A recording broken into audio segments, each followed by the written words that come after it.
No, if anyone had serious objections, I would not do it. But it is kind of fun going back through and rewatching. Plus, then you guys get to kind of peek behind the GM screen. You get to see what my screen looks Yes. like when I'm running it. So you see like all the notes and kind of all the Especially little now things. that it's a campaign, it's gonna be Yeah, so good so when we'll be further on and be like, oh, right. So one of the things I may have to do is, and you can do it like on your character sheet. So if you open up your character sheet yes, with a double click, you up at the top of your sheet it'll say pop out, and you can pop it out so yeah, it's no longer on your screen, and then it's yeah. just kind of its own window. And if I do that, it does not show up in the recording. So as long as I pop it out, you won't see it. So I'm Damn, I'm sure that I'll forget to do it. cheater, So yeah, I cheater. wouldn't worry about it. I know I'm gonna forget to do it. That's good But for me. I never watch. I just listen. So. oh, there you go. Perfect. Well, then I got to make sure that the audio is good as well. Yeah, Let's, that's why I was asking about my voice the other day. So. Yeah, so it sounds really good now. Everyone sounds loud and clear, so we should get some good audio. I just want to make sure that we are recording audio because Oh my god, I forgot all of my stats. That's gonna be fun. oh, this will be great. So everyone remembers if you need to adjust the volume on the music, because I'm going to have some music playing. It's in the upper right, the little musical notes. I'm going to go ahead and turn on some music. Now we'll do a dreary atmosphere soundtrack here. There we go. So everyone should have access to your own individual volumes if you need that. Before we get started, does anyone have any questions about kind of what we're doing as far as like campaign-wise? I'm expecting this is going to take anywhere between 4 and 8 sessions. It may take fewer, it may take longer, but that's kind of what I'm estimating based on having gone through the adventure and getting it ready. I think that it's divided into 3 parts, and this first part I'm pretty sure will take 2 sessions. And the second part I think might only take 1, but you never know. I could always throw We'll a few little roleplay so complications in hard there. that we'll barely do one line of Right, we won't even get through like the introduction. So, do you guys want to have a break at like the 2-hour mark or the 1.5-hour mark? I'm planning on these sessions going about 3 hours. Would you guys like me to put a break in there? Perfect. So I'll try. I'll try to remember if you need a break, if you need to go to the restroom or get water or snacks or something, just let me know, and we'll just take a little 5-minute break, and then we'll kind of go from there. Everyone, you can access your character sheets. Everyone should have access to that. Make sure you can open your sheets. You should have, if you look under the journals on the upper right toolbar that looks like a book, you should have access to 2 files. One will say halves and fifths. So sometimes I will, if you're doing stats and you need to know like what is, 1/5 of my sanity or something, I have a chart there that makes it easy. The game will do most of that math for you, but if you ever need it, it's on there and you can pull that up. There's also, I set up a campaign journal, and you all have access to this, and if anyone wants to write in this, they can. You just open it up, and then if you hover kind of up to the top where it says the Order of the Stone, go to the right side, and there's a little icon. It looks like a pencil checking a box.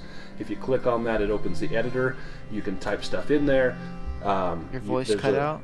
Oh, can you hear me now? Or is it just me? Yeah, it was just you. I heard him all along. You heard me? Okay. It's just Luke. Luke on his dial-up. What's going on? Or no, that's a song on his dial-up there. So... Can you hear me, or is it still cutting out? Oh, yeah, okay. Yeah. Hello? Oh, hello? Sorry, Hello? I dropped out. Oh, I can hear you. Can you hear us? I can hear you guys. Okay, Yay. perfect. If anyone drops out, if you can't get my attention, like through Discord, because I may not have Discord open, you can ping the screen. Just hold down the left button, it will ping the screen, I'll see that, and then we can stop and kind of see what's going on. And then we'll make sure just like that. We'll make sure we get people in the game. You guys are paying for this, I want to make sure you have a good experience. So if anyone wants to write in that journal, that's for you guys to keep track of any notes, if you want to keep them there, or you're welcome, obviously take notes at home. But that would be a shared journal, everyone would have access to it. I'm pretty sure with Foundry, if more than 2 people are writing in it and one saves it, I think it wipes out whatever the other person was doing. So just be mindful if it looks like someone's in the journal, just don't open up the editor and start editing it until they are done with it. So, but that's there for you guys if you want it. It's there for your use. Without further ado, is everyone ready? Yes. Yes. Excellent. Yeah. We are going to do this introduction in 3 parts. So the first part, Rory Campbell, I've talked to you ahead of time. You're going to kind of be in the background for this first little bit, but we'll pull you in as soon as it's the right time for you to come in. We're going to start with William and Stella Harding. Let me just pull this up here.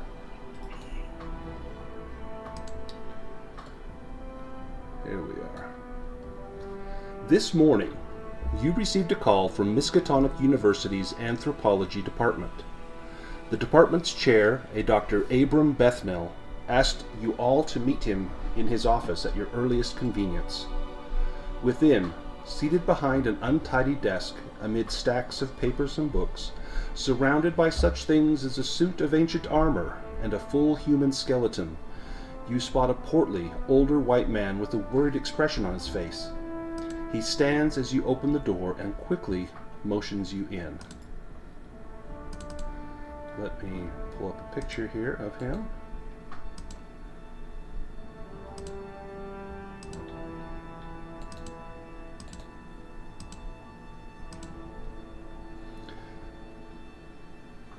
Thank you for coming. I'm so sorry to have bothered you. I'm afraid I have a bit of a situation and need your assistance. One of the college's archaeological dig teams recently finished up a project in Auchnacrega, Ireland. Its members were returning home aboard the SS Champagne and were due into Boston Harbor this morning. I received a frantic call from a member of the dig team's parents shortly after 9 this morning. They arrived at the docks in Boston only to be told the ship was not there and no one knew when it would arrive. I placed my own call to the harbour master, a Mr. Moorhouse, and was told some most shocking news. The ship has been spotted drifting in the western Atlantic, not far from the harbour entrance. When the harbour master couldn't reach the ship on the radio, he sent a boat to investigate and render aid, only to lose contact with them as well. A storm is brewing over the Atlantic, and the harbour master refuses to send out anyone else. He plans to allow the ship to run aground and deal with it after the storm passes. But I'm afraid there's more. You see, there were several unfortunate incidents while the archaeological team was in Ireland. In fact, the original team leader was seriously injured in an automobile accident while working there. One of my colleagues, Dr. Nicholas Sebastian, finished the dig, but I'm certain that whatever has happened to the ship is no coincidence.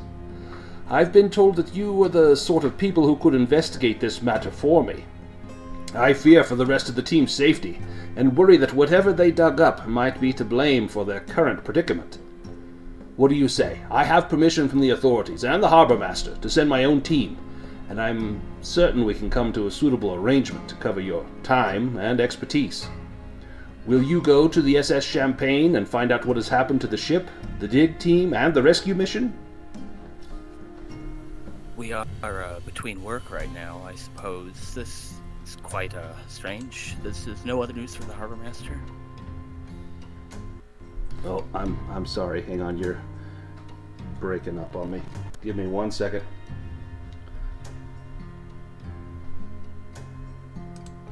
I'm going to disconnect from voice and come back in. It seems like it did this last time. Give me 1 second.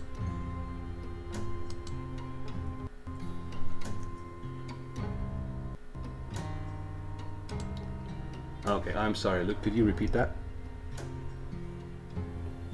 Alright, yeah, it's no trouble. Alright, sorry, it's hard to go back into the printer. Alright, we are between jobs right now. Are you... that's all the communication you received from the harbour master? This is I'm afraid that's all he told us. I was hoping for more, you see, but That's all he had for us, was just that little bit about the ship being in danger. I would assume they had the help that they had sent would have returned, but they cannot raise anyone on the radio. It's possible that the storm may be affecting it. I'm no meteorologist, but I do not understand exactly how ship-to-ship wireless works these days. Right. I'm no expert myself. That is strange with the aid party.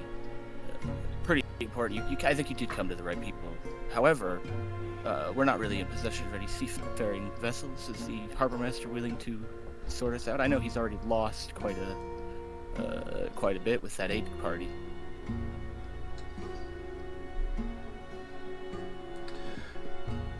Well, surely you'd be able to help us out here.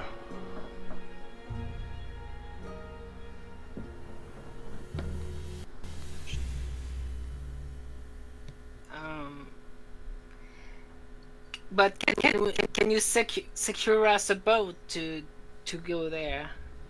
We don't have access. I am certain that the harbor master would be able to provide that for you. Surely there's some that you can hire to take you out there. Tell you what, I am able to provide you with a small stipend. Would $50 each? Would that suffice? Oh, I think that would do. Yeah, What do you think? Yeah, yeah, I think that'll work perfect. Oh, excellent. Well, if you don't mind, time is pressing. Have you any questions before you begin? I was wondering exactly what sorts of information you would help us to get more precisely. Certainly. We don't understand what has happened with the SS Champagne. They were due back this morning, but it sounds like they're having perhaps ship troubles or something. We don't know, because the folks that they sent out there in another smaller vessel, we cannot raise any contact with them as well.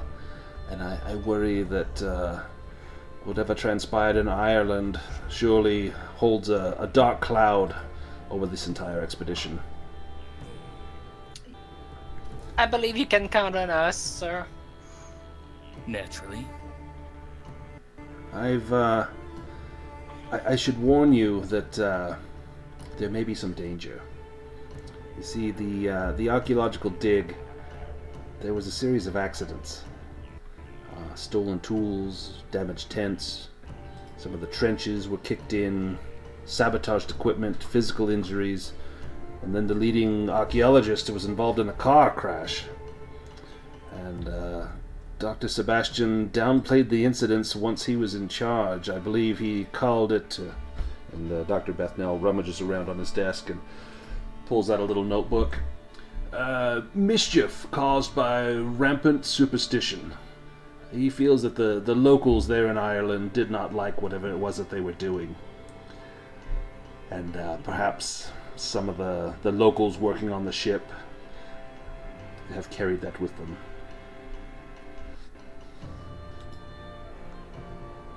That is quite the series of unfortunate events. Well, yes, I do believe we'll help you with this. Somebody has to. This is very important, and we're no stranger to danger. That's why we called upon you. You and your attractive wife there come highly recommended. Why, thank you. Yes, of course. Let me just show you something. If you may see it on board the ship. If you do, this is of great importance. We received a photograph sent over when the dig first began, before Dr. Sebastian took over. There were these 3 urns. They're very old, judging by the style. I do not recognize the designs on here, though.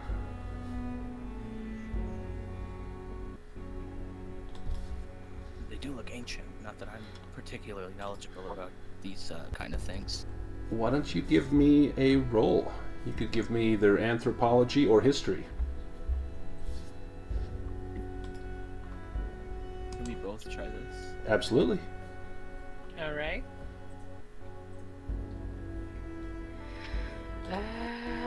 Oh,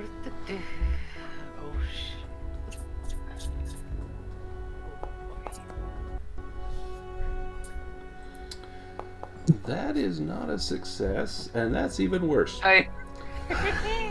So both of you only had a 5% chance of getting that. If you like, you can push the roll. To do that, you have to do something a little different. So maybe you ask some questions of Dr. Bethell that might give you some more information. But if you fail it when you push it, then typically something negative will happen. You can also spend luck if you want. But even in the best case, that's going to cost you 57 points of luck. And luck can be hard to come by. So, no, I'm not gonna push this. I know I have no chance of getting this. Yeah, I think that's probably wise. I don't really want to offend this guy either. He seems like a cool dude. Yeah, and he may be a valuable NPC for you. He does say, I must tell you something. This Dr. Sebastian, he's only been with us a short time, and I'm not certain about his bona fides. I have asked a few people in his department, and I'm afraid he's not well known and not particularly well liked. He certainly rubs people the wrong way.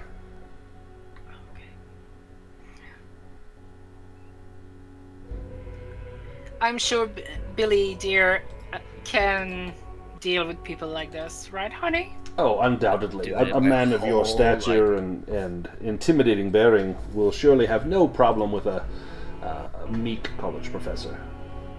Well, thank you, Professor. Yes, of course.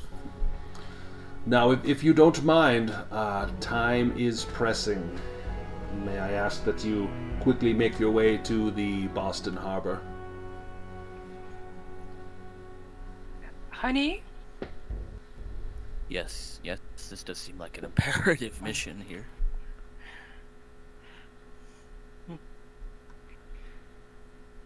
Then we'll go.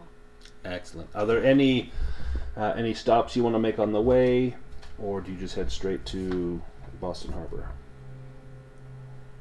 Do we have someone to take care of our darling Simba, honey? Well, you're definitely going to want to do that. Do you have like a landlady or someone? I mean, yeah, I reckon we would have arranged something. We're not, You I could mean, I don't know if we're probably just make looking at credit a rating, few but- phone calls, and you're hopefully only going to be gone for the day. So you just need someone to check in on Simba and make sure that there's ample food and water.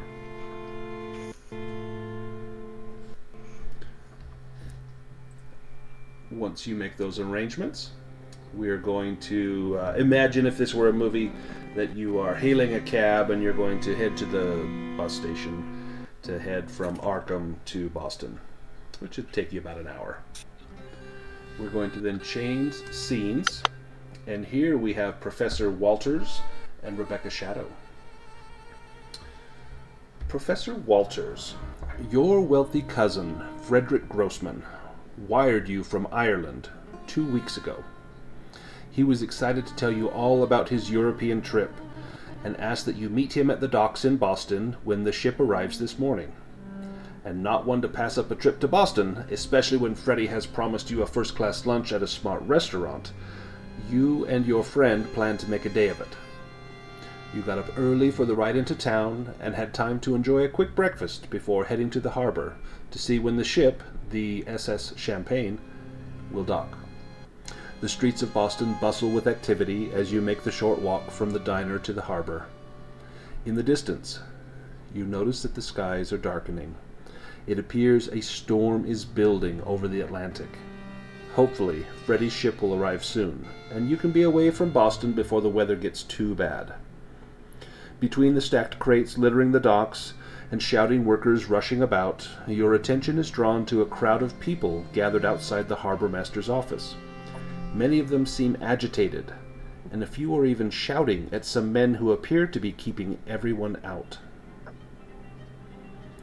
Professor Walters, what do you and Rebecca do? I guess we can walk up to someone who's agitated and ask them what's going on, right? Yeah, I'm going to have you give me a roll for that. So there are a couple of social skill rolls. So that would be charm if you're trying to, kind of butter them up a little bit. There's fast talk if you're trying to be sneaky. There is intimidate if you're trying to, be intimidating.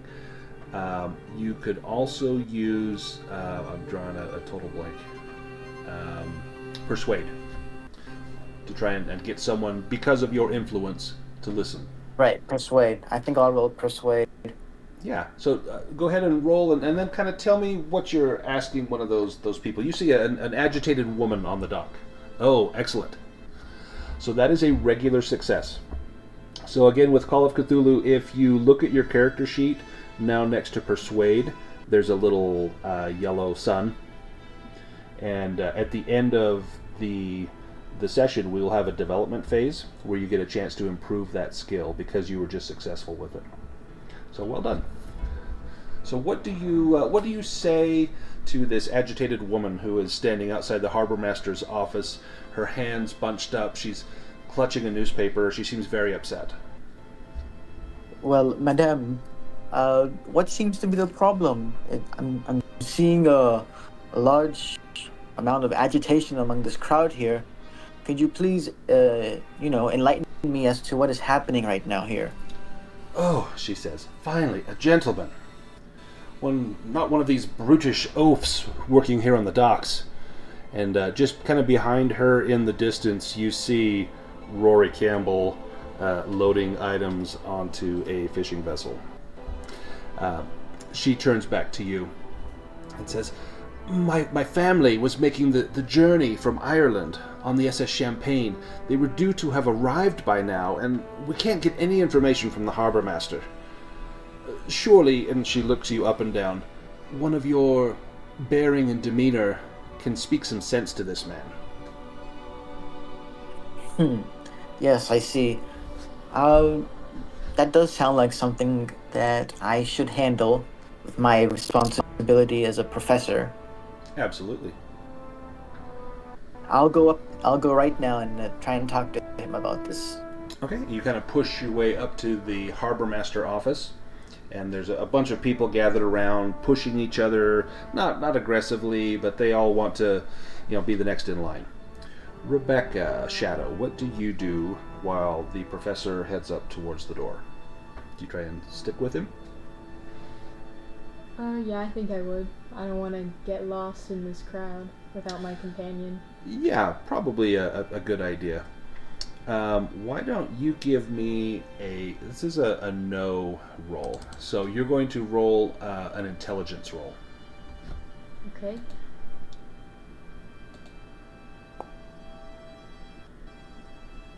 $64. That is not a success. If you want, you can push the roll. You're basically trying to determine, what is going on here. And you heard what this woman said, but, what's the big deal? Do you want to push that roll? You don't have to. I don't think I will. Okay, perfect. Some of the longshoremen around the office, they're trying to keep things calm. And in their longshoreman way, they're being a little physical with some of the people. And Rebecca, you would notice this. You see that some of these people are being kind of forcibly pushed away from the harbor master's office. Give me a luck roll.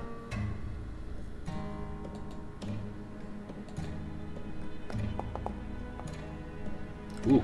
Wow. All right, so you get separated from the professor as one of these you can't push luck, right? longshoremen kind of pushes you to the side. Professor, give me a spot hidden roll to see if you notice that she's been separated from you.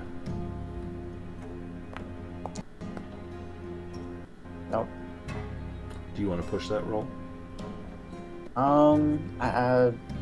Sorry, could you remind me, what are the consequences of failing a push roll? So when you push a roll, you'll get to re-roll it, and if something, or if you fail, then something negative will happen.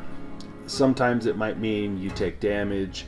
In this case, it might mean something adverse socially, like maybe a fight gets started or something. Or it may make it more difficult for you to try and persuade someone because they're kind of fired up. Okay, so I think it's not important enough at this point for me to notice that. You would assume Yeah, she's I'm right behind you, but there is Yeah, a little bit of a hustle and bustle going on. Yep, I'm kind of a naive, gullible kind of guy, so... Well, thankfully for Rebecca Shadow, as you are up to knock on the door, William and Stella Harding have arrived. And they see that you are being kind of forcibly handled by this dock worker. William and Stella, how would you react? Ooh, yeah. Yeah, okay. I think William's getting involved pretty quick.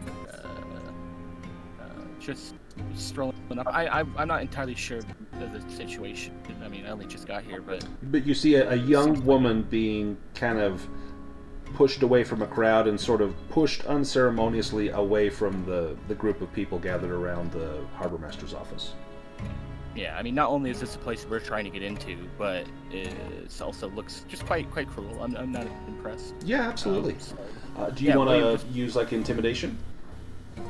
That was kind of my goal. Just like hey, shout now. I don't know.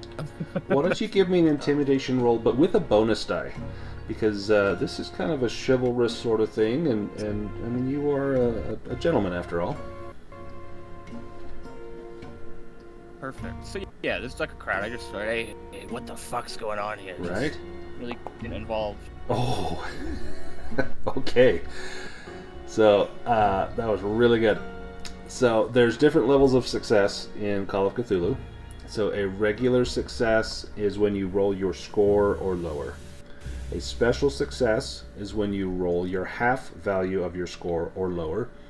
And a hard success is when you roll your 1/5 value. And you rolled just below your 1/5 value. So you have a percent of 50%, half would be 25, 1/5 would be 10. So even if they were to try and kind of stand up to you, they're going to have to beat a hard success. And I'm going to say that they just wilt before your gaze. Is gonna be in his pants. Oh yeah, they wilt in front of you. It's easy to push around this young woman, but when the big guy in the fedora comes up, that it looks like his nose has been broken a time or two, the dock worker kind of backs up a step, and he actually holds out a hand and kind of steadies Rebecca and mumbles something about watch your step, lass. I'm just gonna shrug him off of me. Nice. You just shrug your shoulder, and he slinks back into the crowd and finds someone else to pick on. Well done. So that will also check your box for intimidation, so at the end you'll have a chance to improve that. You reach the crowd at the same time that the professor is knocking on the door of the harbor master. And I have a picture of the harbor master here somewhere.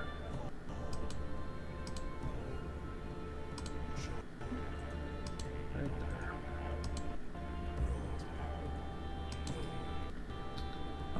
there. All right. As you knock on the door, this gentleman opens the door, and he looks like he has probably lived on the rough side of the docks. He has this position probably because he is an intimidating figure. He's got some seniority. He knows how the docks work. And he kind of sticks his head out, and he sees the professor, looks you up and down, your fancy clothes, your bow tie, your vest. Yeah, what do you want? Well, my good sir, I'm quite curious as to what the cause is for this commotion out here. Hearing your gentle but firm voice, I'm going to give you a chance to make another roll. You could do charm or persuade. Let's see. My persuade's way better than my charm. Mm-hmm. There's no problem with me using it twice, Nope, right? not at all. Oh. You can push that, or you can burn a little luck. That's going to cost you what? A 19 luck. 19 luck. But it's up to you. You know what? Luck is hard to come by. I'll try pushing this. Okay. I mean, what's the worst you can do? Punch me? Right. Right. Push. Ooh. Oh no, he's gonna punch me. That's a fumble. He says, what do we got here? One of these hoity-toities. Get off the docks. Can't you see men are working here? And he slams the door in your face. Ah, dang. I don't even get a chance to make an argument. You can make an argument through the door if you like. That's kind of below my stature, I would say. Excellent. William and Stella a- and Rebecca, you see this happening at the door. That especially Rebecca, you see that your friend, the professor, just got a door slammed in his face. The nerve of some people. Right? Unbelievable. You hear people complaining, like, what's to be done? Where is the ship? Why won't they tell us anything? There's a storm coming. And people are clearly upset just by the lack of information. All right. So, I think William dusts Rebecca off, and he says, you know this man, Miss, pointing to the professor. I think he sees a bit of concern, maybe. Mm-hmm. Obviously, I think I saw the whole situation with the harbor master. You did. I think I'm going to walk over to the door and ask the professor what's going on. We do, of course, want to speak with the harbor master. I'll let Okay. you role play a little encounter with the professor here. Right, sorry. I make a harumph, and I'm like, I can't believe how uncouth this sir right here. He hated me for no reason. He slammed the door in my face simply because of how I looked. I look what's his name? I look William up and down. Maybe you'll have a better chance. You look a bit more rougher than me. You might, I don't know, align with him somehow. You think you could do me a quick favor here and inquire into him the cause of this commotion? Oh, please, I wouldn't even be calling it a favor. We gotta speak to him, too. I mean, we've already had one encounter with a prick at this harbor. I can't imagine there's too much worse he could do. I think I'm like slamming on the door. I don't know what kind of roll this is, but You're I'm slamming pretty it? angry. Give me an I've intimidation already roll had it. with a bonus die. Maybe give me a chance to back off a little bit, kind of hide. So when the I want it shotgun to look blast like- goes through the door, it doesn't hit you? Exactly. Smart. Clever. No, more like I want to kind of trick him. I want the harbor master not to think that That we it's both you. are together. Ah. Oh, alright, I see. That sounds pretty clever. I'll give you a minute. I'm a professor after all. You just kind of step to the side and maybe get behind Stella. And then if Yes. you want to pound on the door, William, go ahead and give me an intimidation roll. I think exactly. William pounds on the door and he says that book nerd perfect 1920s. That wheedly son of a bitch. Nice. Might have been your style, but you got a man at your door now. Give me a bonus die, because I love this. There we go. 38. That's a success. You pound on the door, and the entire door just rattles in the door frame. And he flips the door open like he's ready to throw a punch. And seeing you, his eyes get wide. And he kind of stands up. Yes? Well, good afternoon, Harbor Master. I'm gonna give him a handshake, really fucking sarcastically. Maybe I'll Nice. squeeze his hand or something. Give me a strength roll.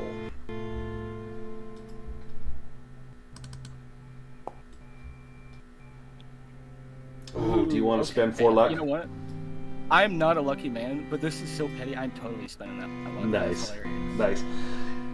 You hear the crack of a knuckle as you spend that luck, and he meets your gaze.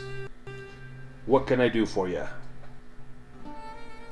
Well, we're sent. I've already forgotten his name. The professor of Miskatonic. Yeah, he's pretty concerned about that boat. Offering, Bethell, him? That's the man. Yes, good Oh. guy. Why didn't you say, come in, come in? And he gestures for you to come in. Now, who goes in with you? I think. I think- Well, I mean, Just Stella, right? Or yeah, does the Professor. go? That was not personal. I was insulting you to go along with your plan. I love you. No, yeah. So just William and Stella? Yeah, we'll wait out here. I'll Yeah. try and, maybe I should do something out here, though. Maybe I can talk to one of the dock workers, who could possibly be Rory. I don't know. Let's see. So that's a great idea. As you are standing out there, trusting that William's going to get whatever information you need, you see one of the fishermen approaches, and he's got a burlap sack on his shoulder. And as he comes by you, he kind of mentions to Rebecca, to apologize for the rough handling. Rory, what would you say? Sorry about the behavior of the crew members there. I wouldn't want to offend a lady of your class, ma'am. Give me a charm roll with a bonus die.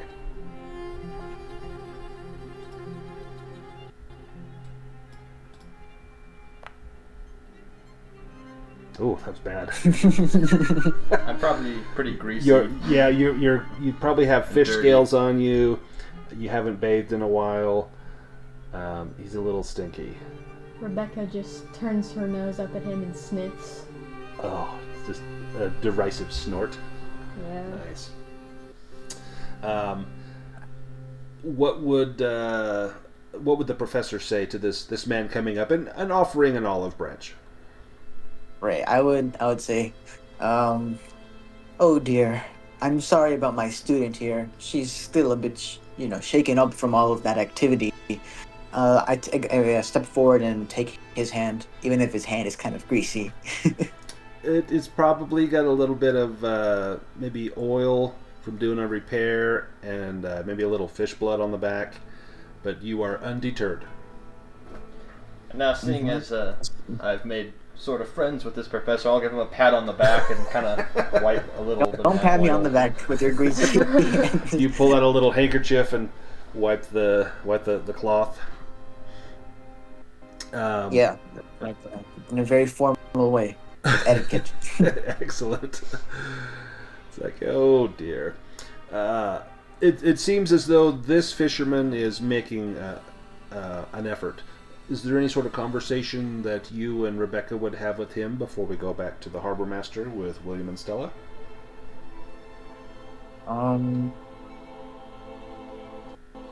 Well, sir, just what is going on around here? I think you owe us some sort of explanation after the rudeness of your fellow dock worker over here. So, Rory, this is what you would know.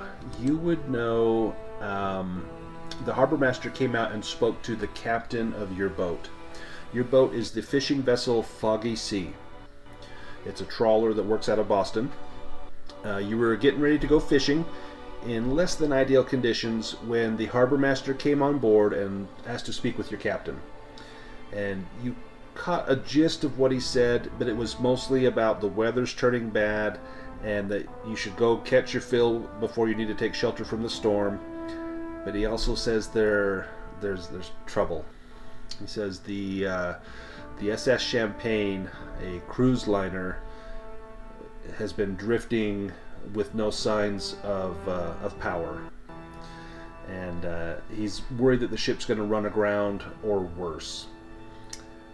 He's got several days worth of beard growth, a concerned look on his face.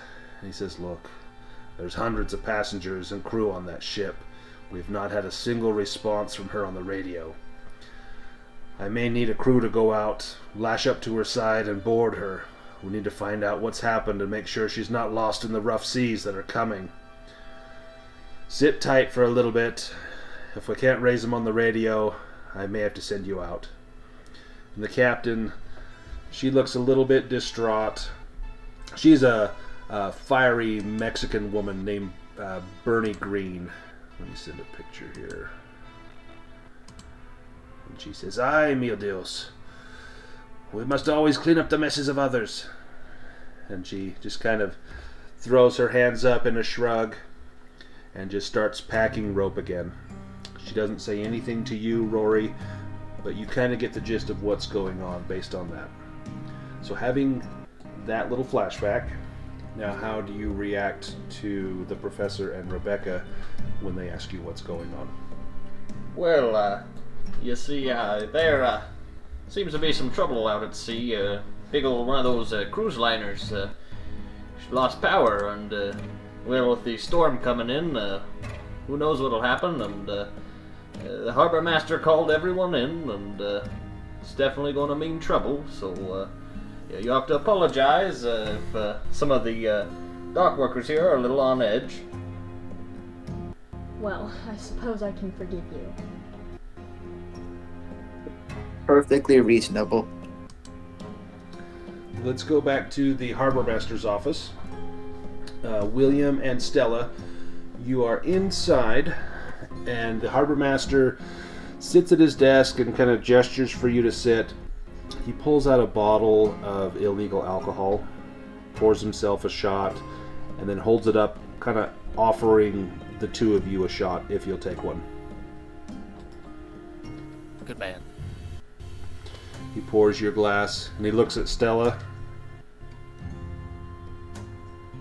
Please. He pours you one as well, pushes those two glasses to the edge of his desk, raises his, doesn't even wait for a toast or to clink glasses, he just throws it back.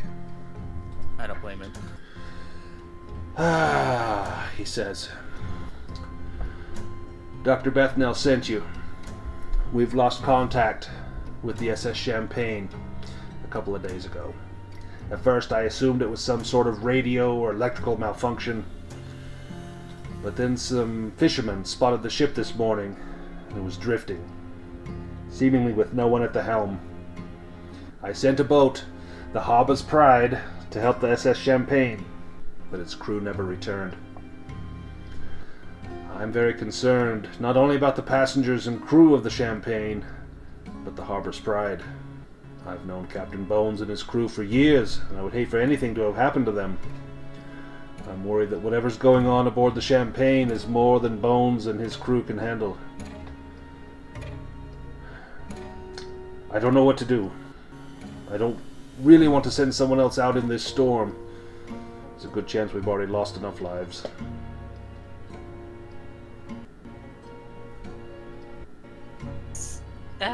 We would like all the same to go and find the ship ourselves, actually.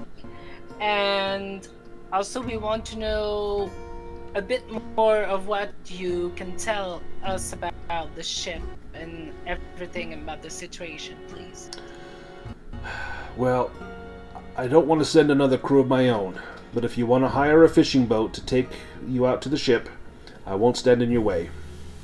It's a foolhardy idea, with the water becoming choppy as it is, but there's a boat over here, the Foggy Sea.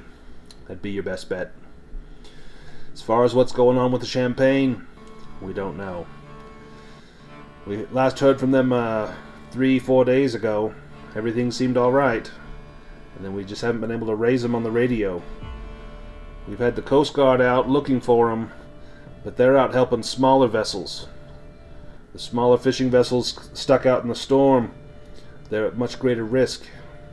I'm content to let this big liner beach itself on the rocks near the harbor, and then we can mount a rescue effort. But with this storm being what it is, there is some danger. If this storm will overturn a smaller fishing vessel, this larger one could easily take on water, list, and sink. If you want to head out there, I know Dr. Bethell would appreciate it. I owe him a few favors, and I told him I would do everything I could to try and help you out. May you please share with us your last communication with the Champagne? Yes, absolutely. I'm going to have you, Stella, give me... this is going to sound kind of strange, but it's a library use roll. That skill is for any sort of research, like if he is looking at the written recordings of their last communications, this would be for you to kind of decipher what you see there. Do you want to push that or spend luck?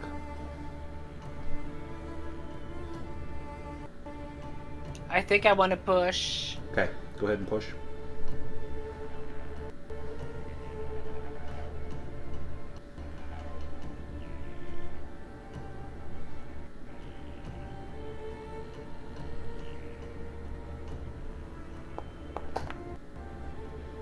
Oof. Almost a fumble, but not quite. So, when you see this book, some of it's in code. And so it's kind of hard to make out what's there, so you're going to have to take him at his word. Otherwise, you may have seen, oh yeah, he's telling the truth, or he left this part out. But what he tells you is that 4 days ago, the ship was making good time, making good steam. There were no issues on board, no illness, that they should arrive on time, perhaps even an hour early, in Boston Harbor. And that was the last communication that we had. I'm gonna use my charm and my décolleté to ask, are you sure there's not anything more that you can tell us? So do you lean enticingly over the desk? Oh yeah, I do. Give me a charm roll with a bonus die.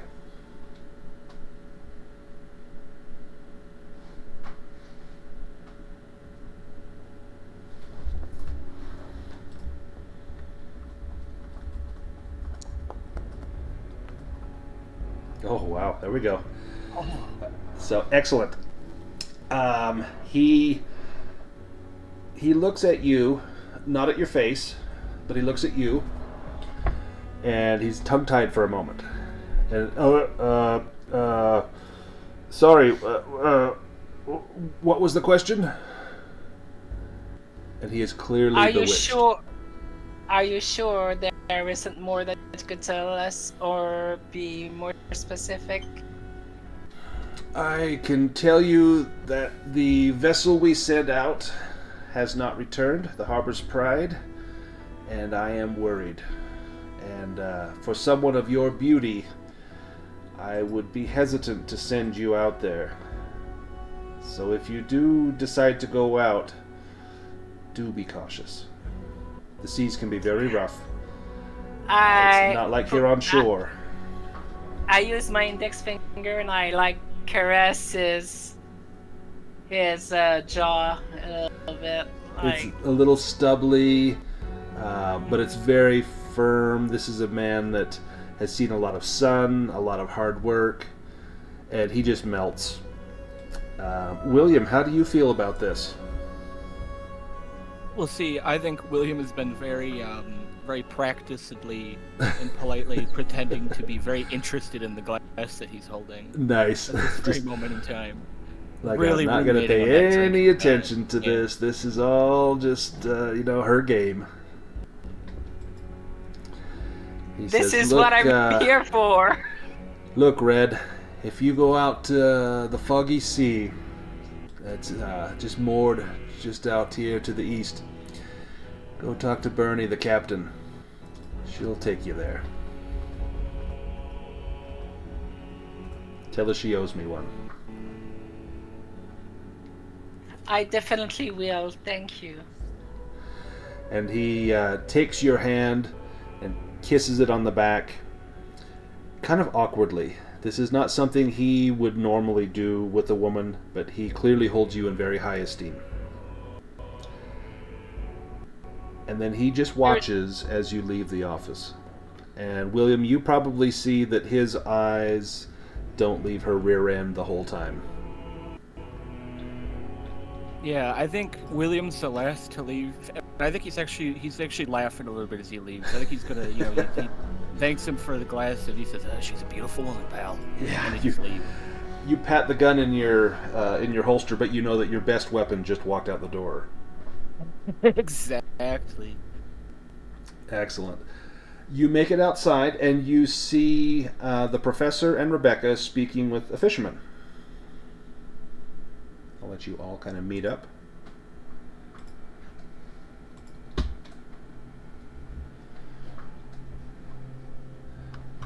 I'll approach William and just be like, well, sir, I never thanked you for taking care of that rowdy dock worker earlier. I would just like to express my thanks.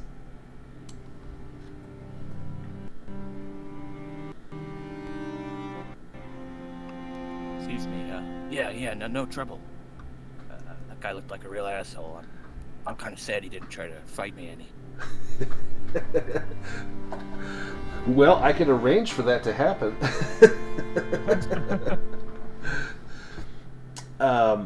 Rory, you hear a bosun's whistle, and you know that it's going to be from your captain, Bernie Green. She's getting ready to head out for fishing. And you know that that's the call for all the deckhands to make to the ship. And as first mate, you know that your job is on the ship right now. Aye, that'll be the captain. I better be on my way. A pleasure talking to you. And you see him heading towards this, probably a 40-foot fishing vessel. And on the side, in wooden scroll work, is a small nameplate that says the FV Foggy Sea.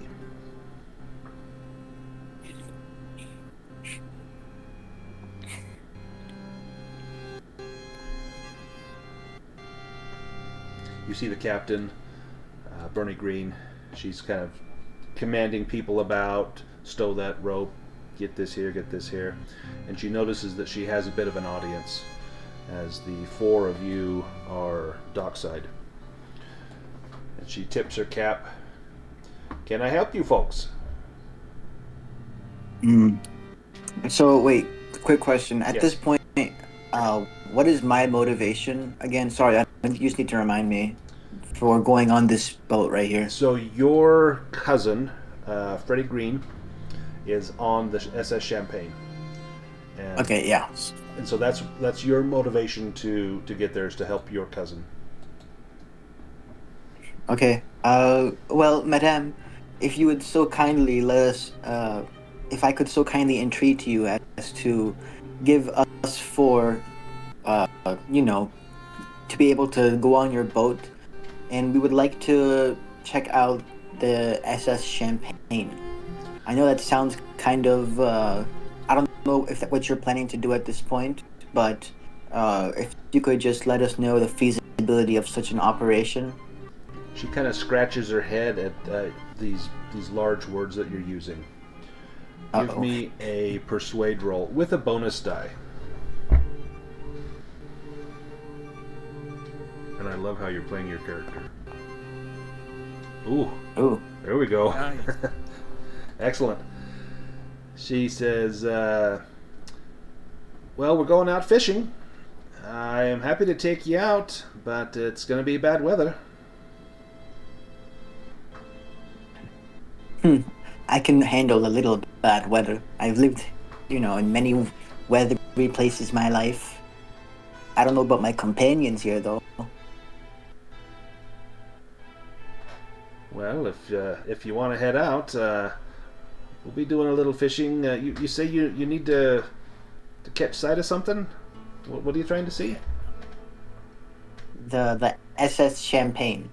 And she kind of lets out a little sigh. That's a dangerous task.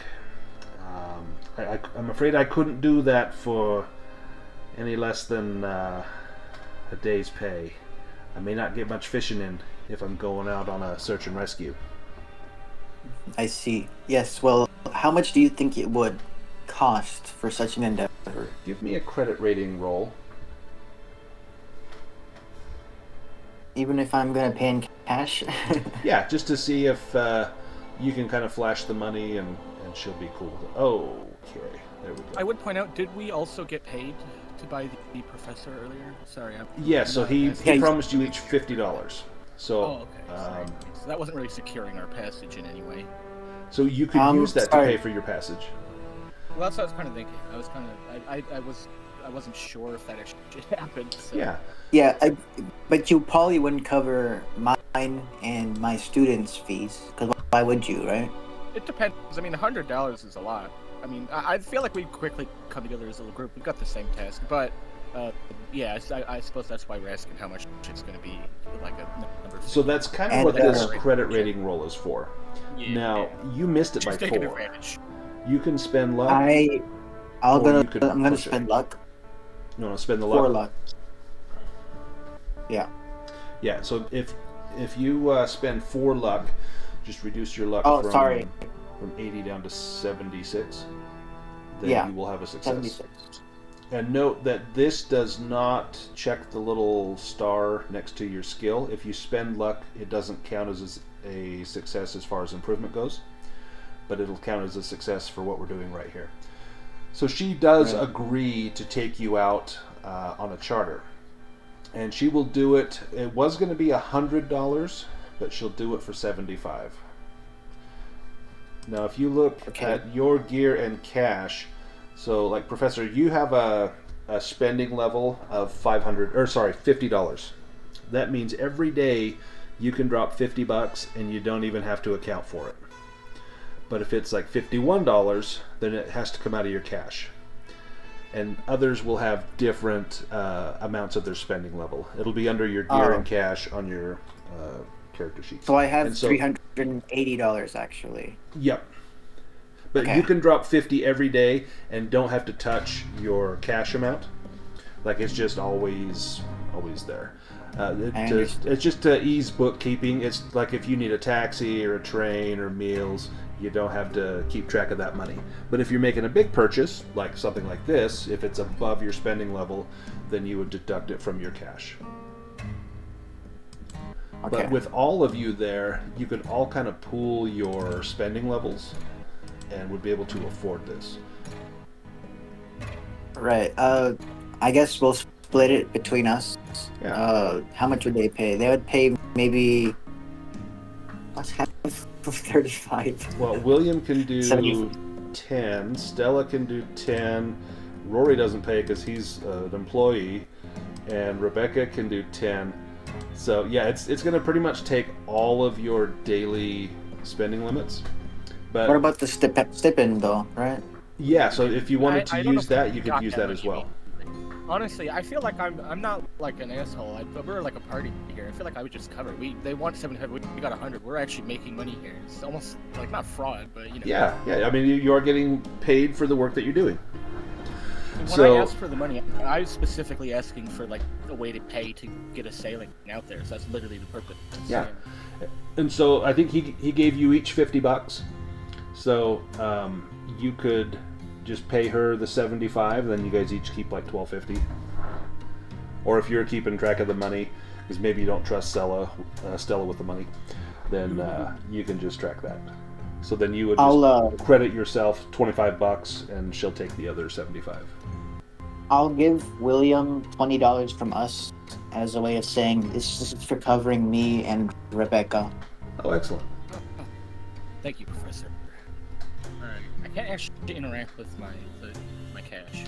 But, if you go on your character sheet, there's a little like a lock image. It says unlock actor. Click on that, and then you should be able to adjust your... Oh, you know, I can't adjust your cash. And also, it's under spent. We don't see checks next to our successes. Wait, where are my characters? Sorry, I know we're giving you a lot right now.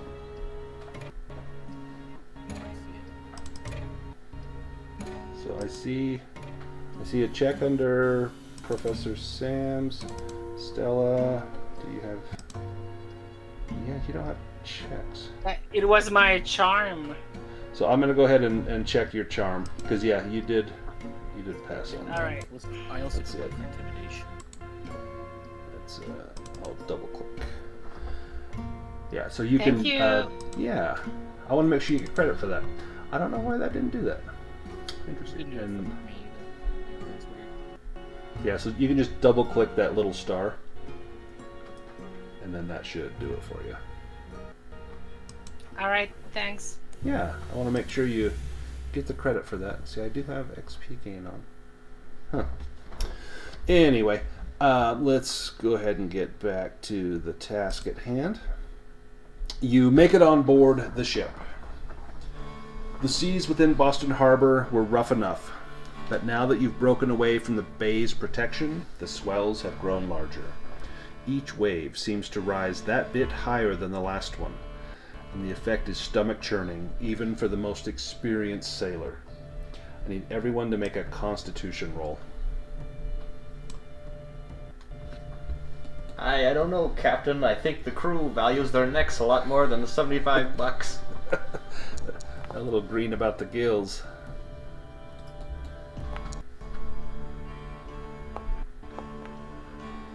So Sam did amazing. Stella failed. Rebecca failed. And William Harding failed. So everyone except for Sam will have... Sam. Professor Walters. So Professor Walters and Rory Campbell, you will not have any difficulty, but everyone else, for the time you're on the Foggy Sea, any roll you make, you'll have a penalty die. And that may be for not too many rolls. So it's going to take you about 2 hours of sailing to get out to where the last known position of the SS Champagne was. Finally, the Foggy Sea crests a large wave, and you get your first good glimpse of the SS Champagne. The ship itself is large, with 8 decks, and is close to 800 feet in length. Scanning the decks, you see that all 16 lifeboats are present. Most are still lashed in place on the boat deck, although a few seem to have been partially lowered, their covers whipping in the wind. Half the ropes securing one lifeboat have snapped or come undone, and the boat dangles toward the water, banging forlornly against the ship's side, a splintering ruin. Apart from the deserted air, the SS Champagne looks safe enough from here. Let me pull up this From next. our position, do we see any human soul on there? Give me a spot hidden roll. Can we all do this? Or... Yes.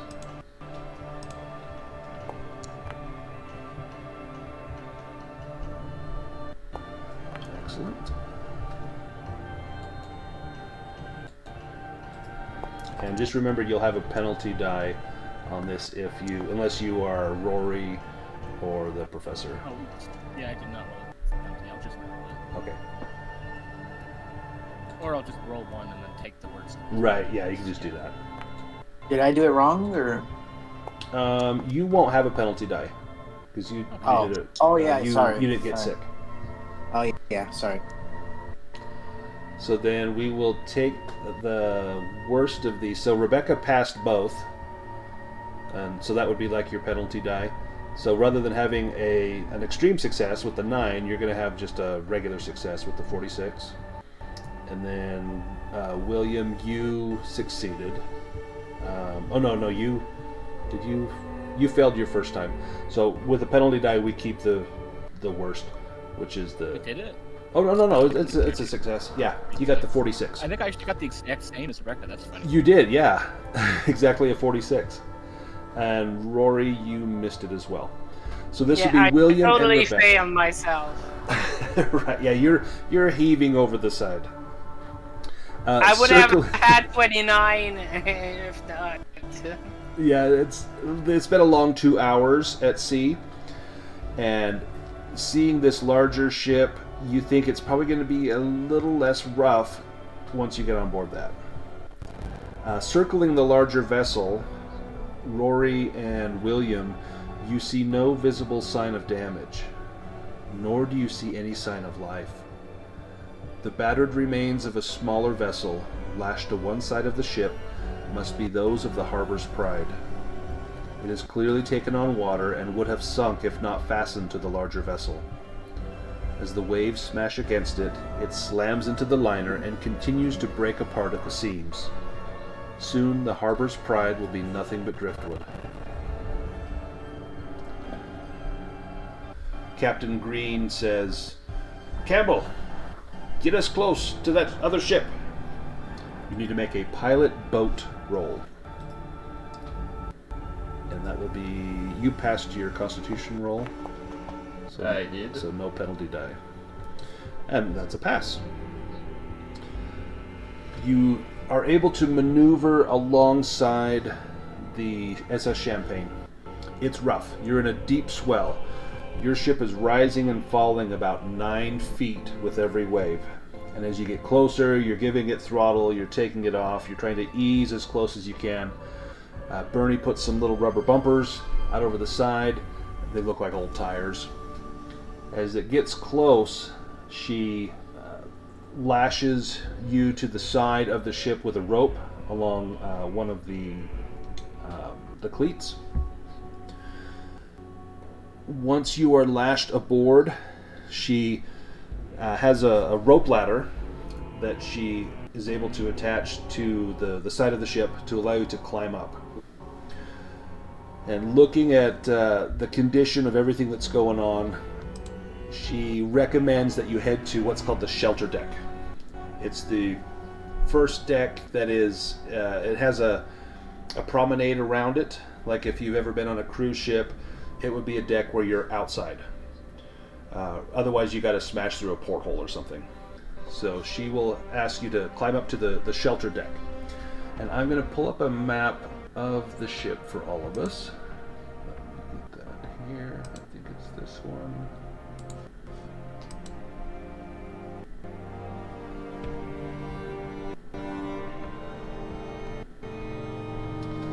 So here's a map of the SS Champagne.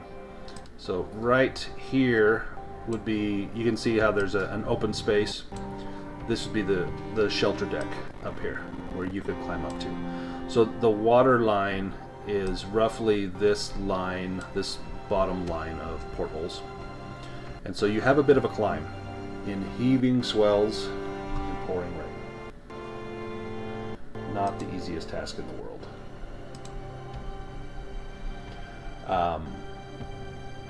Anyone that wants to attempt this climb will need to make a climb roll. And just remember, those of you that are seasick will have a penalty die. However, once one person is on board, they can help the next person, which will give them a bonus die. That'll cancel out that penalty die. So who would like to go first? Who has the best climb? Probably Rory. I've got 30 in climb. I've only got 20. And I've got that pain. Not pain, but The penalty. penalty, thank you. Oh, I do have 20 without a penalty. What do you guys think? If I'm gonna say if since you are not currently seasick, Professor, you'd be able to maybe steady the ladder for Rory to climb up, giving him a bonus die, and then he'll be able to give you a bonus die by helping you to get up as well. So we both roll? Yep. Okay, let's do it.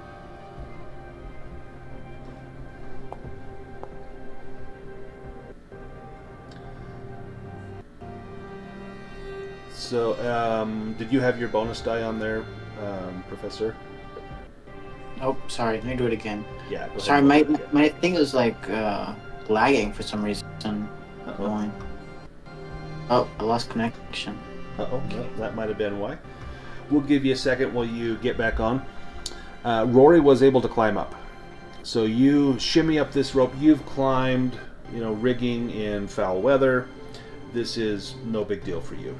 You scurry up that ladder and you make sure that it is doubly secure up on the shelter deck. And then you even lower an additional rope down that someone could tie about their waist, should they slip and fall. One bonus die, right? Yes. There we go. So you missed it by 24. If you want, you can push that, but if you fail that, you are going to slip off the ladder and maybe fall into the water. You do have a rope tied around you. I don't know if I want to risk that. I'm kind of a portly man. I might snap You the could spend 24 luck and see if that is enough to get you where you need to be. What's a failure condition? Do I just go back on the other boat? Possibly. So, if you fumble, which is like a 96 or higher, you're going in the water. Otherwise, you'll probably fall back into the boat, and you may take a little damage, but not like more than 1 or 2 points. Right. Okay. So I should push then. Yeah. Let's see.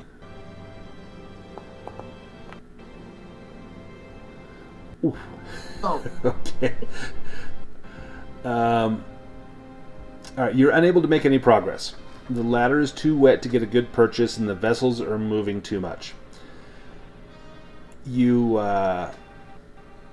slip and fall. Give me a luck roll to see if that rope will hold you and prevent you from falling catastrophically. No. Okay. Oh my goodness. And you can't spend luck on a luck roll, and you can't push luck rolls. You're going to give me a jump roll. This will halve your damage.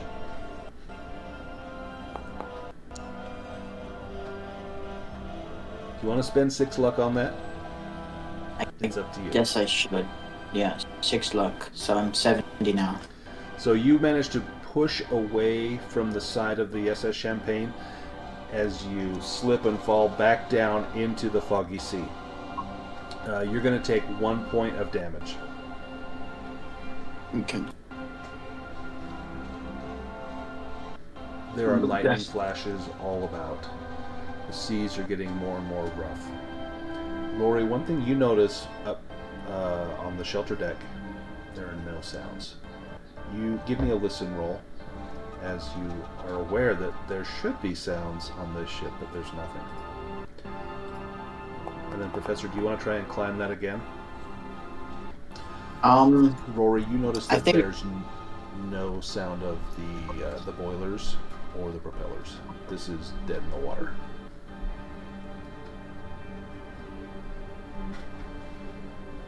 I think the professor would be too scared to try it again. Yeah, maybe he lets one of the other characters go up, maybe William, and then maybe William and Rory can help hoist you on board. Mm-hmm.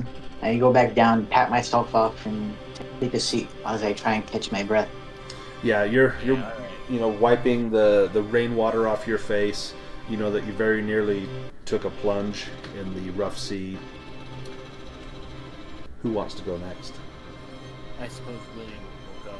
He thinks quite highly of himself when it comes to at least climbing stuff. He can do that much.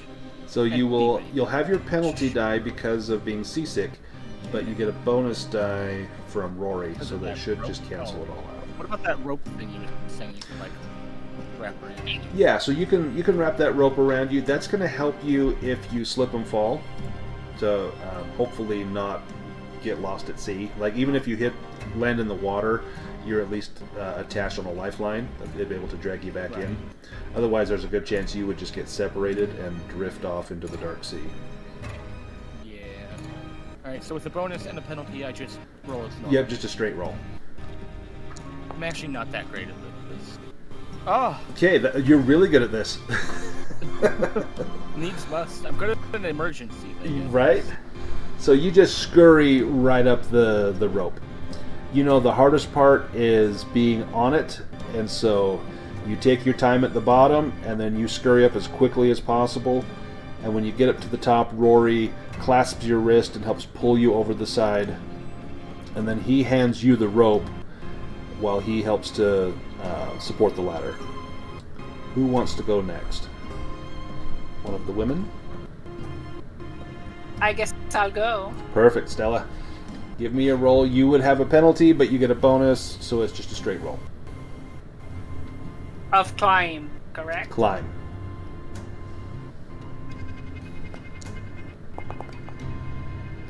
Oh, that was on like 00 on a 1, and then it rolled to like 81. You probably want to push this. That's 61 luck.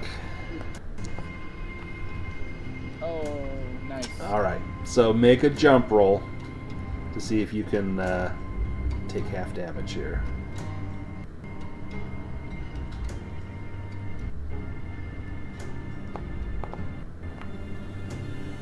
Oh, there you go.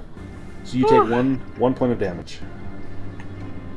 And you do not fall into the sea. Rebecca, can you make it up that ladder? Let's see.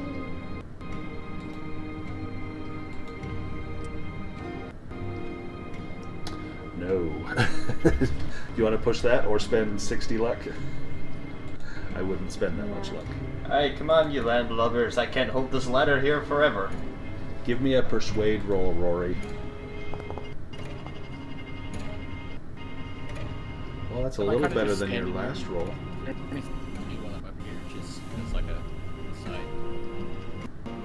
Sorry, what do you want to do up there? I don't know. I mean, I feel like there's probably no room for two people to be helping at the top of this ladder. So I'm just looking around. Yeah, give me a spot hidden roll. So Rory can't quite encourage you, Rebecca. He's just basically belittling you as you're trying to climb. Give me a jump roll.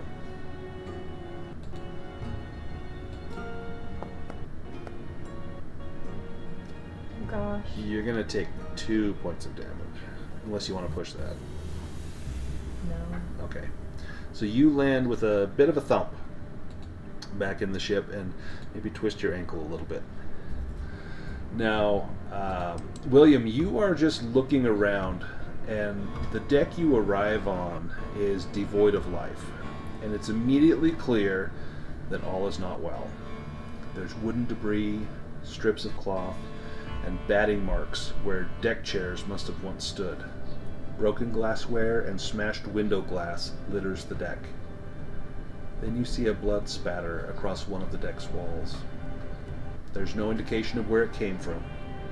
A short distance away, you find another gruesome spatter, then another. A railing with a bloody handprint, a small pool of congealed blood. Whatever happened here, it was dreadful. Give me a sanity roll.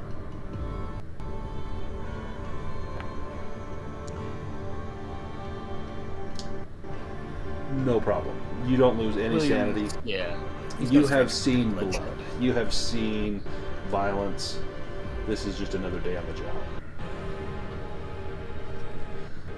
Let's go back to, we've got Stella, Rebecca, and the professor still down on the ship. I'm going to give you one more chance to climb that before something potentially awful happens. Perhaps I could get William to come and help me, and we could hoist the rope, and perhaps give him an extra bonus dice. Give me an idea roll, Rory. So that's going to be your intelligence.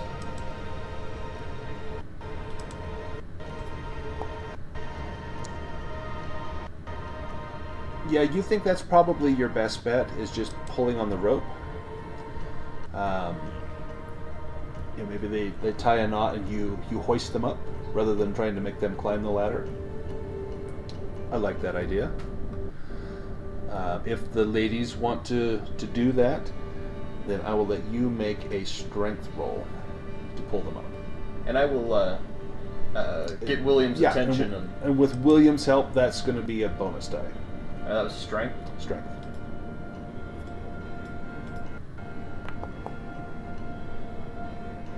There we go. So you managed to get up. Who was first? We'll see, Rebecca.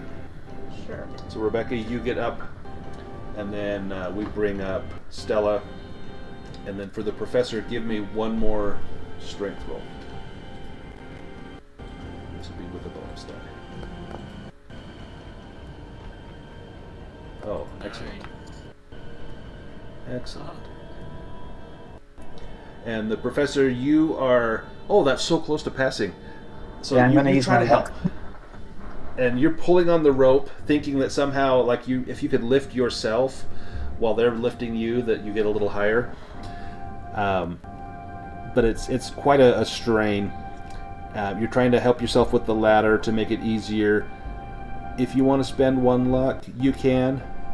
But Yeah, I'm gonna use one luck. That's use really one luck. close. Yeah. Okay. So using your feet, you manage to kind of kick against the ladder and hoist yourself up. Captain Green hollers up to you, Rory, and says, "Find out what's going on. We'll keep here alongside as long as we can. But if the storm worsens, we've got to go." So now that you are all up on deck, let me send a picture. Be careful now. This is what everyone sees. You see the blood-splattered deck. You see smashed doors, broken glass. Everyone except for William, give me a sanity roll.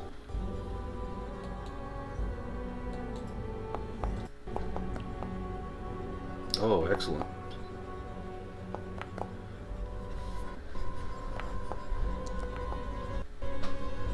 Well, now you guys are rolling awesome, except for Stella. Stella, you're going to lose You're 1 amazing point of sanity. sanity. And just a reminder, on your character sheet, under your sanity, there is a daily amount. So Stella, right now you're at 74 total, and that just added 1 to your daily. So if you suffer 15 points in one day, then you will go indefinitely insane. And that means you're insane for a while. It doesn't mean you're going to be crazy the whole time, but just that every little thing has a chance of putting you back into a bout of insanity. If you lose 5 points all at once, then there's another chance that you could go temporarily insane, which can last for a few hours. Is that an in-game day or a session day? That would be an in-game day. And so, in between some of the sessions might be several days, and other ones might be like no time may pass at all. So for this day, this is going to be basically until we get off the champagne.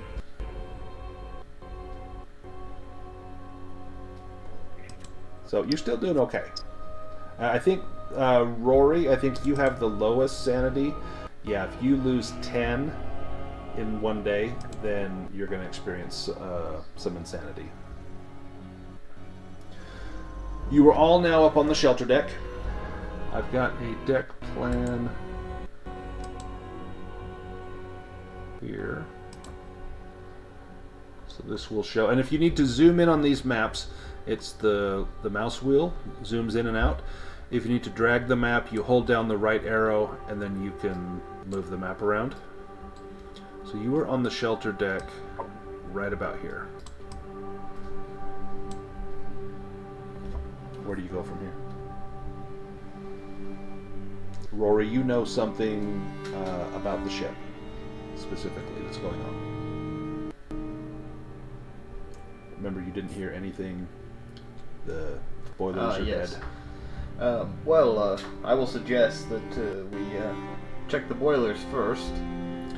So you know that the ship is adrift at sea, and you need to either get it under power, or maybe drop anchor, or potentially get in the wheelhouse and see what's going on. Also might be worthwhile to check to see if the lifeboats are gone, or if anyone is still left aboard.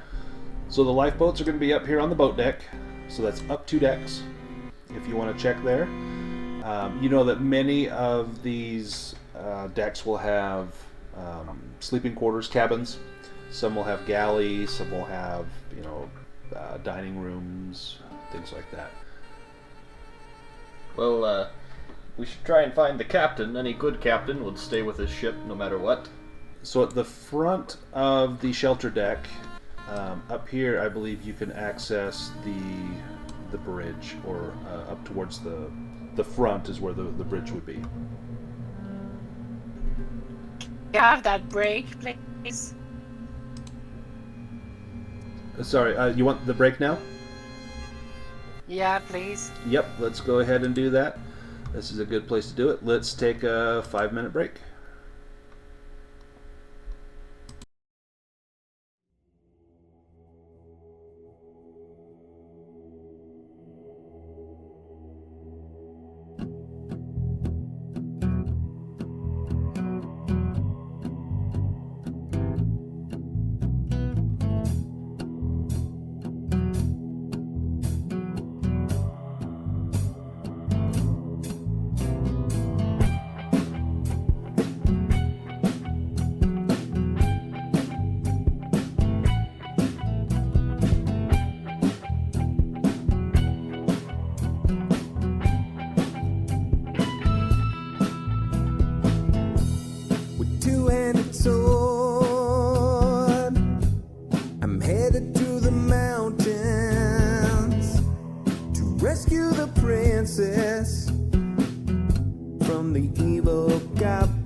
Dragon goes down. The DM will blood princess, a satchel chock full of gold. We head to the tavern where my mighty tale unfolds.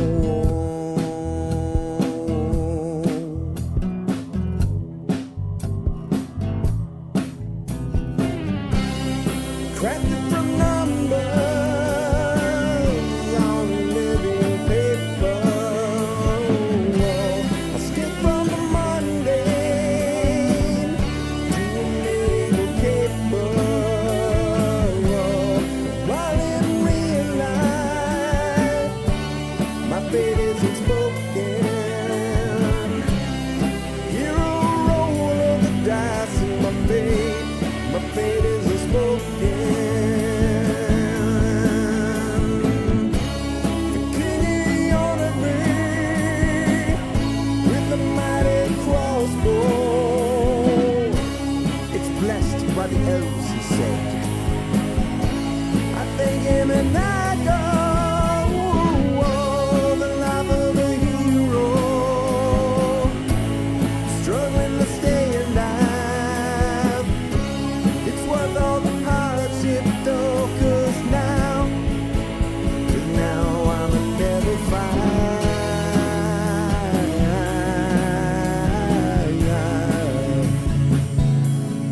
Level 5.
With two-handed sword, I'm headed to the mountains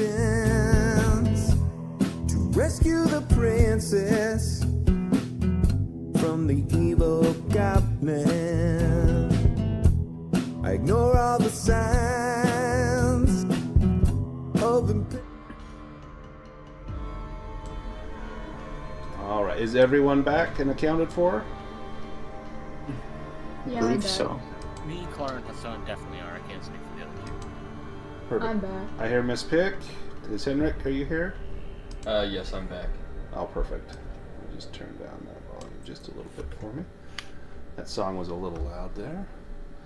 Okay, so we are back on the shelter deck, and we have just made it off of the foggy sea. It looks like there's a scene of carnage here. Something terrible has befallen the good folks on the SS Champagne. Scenes of violence. So far we have not found a single living soul. All the power is out on the ship. Adrift at sea, maybe 3 or 4 hours before it crashes against the rocks near Boston Harbor. I mean, we see the carnage right in front of us, right? Yes. So is there any indication that something maybe not human was there? Give me a medicine roll. Alright. I don't think that's a strong one for me. No, really not. I have to roll a 1. Oh dear. Well, it's a tough one, but if you don't ask, that's not bad. I have a 12. I guess I could try rolling. Yeah, go ahead and make a roll as well.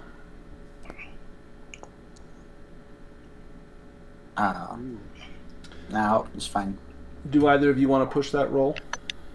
No. While they are looking around, Rory is going to see if he can locate an anchor or some way to stop the ship. I don't know how long the foggy seas can stay alongside it in this weather. If you want to get to the... I was going to tell you, if you want to get to the bridge, you need to go to the navigation deck. It's deck 1. So that's going to be the uppermost deck. That's going to have the bridge. You could probably drop the anchor there. If you need to drop the anchor elsewhere, you're not sure where that may be on a large ship, but you think that it could possibly be done from the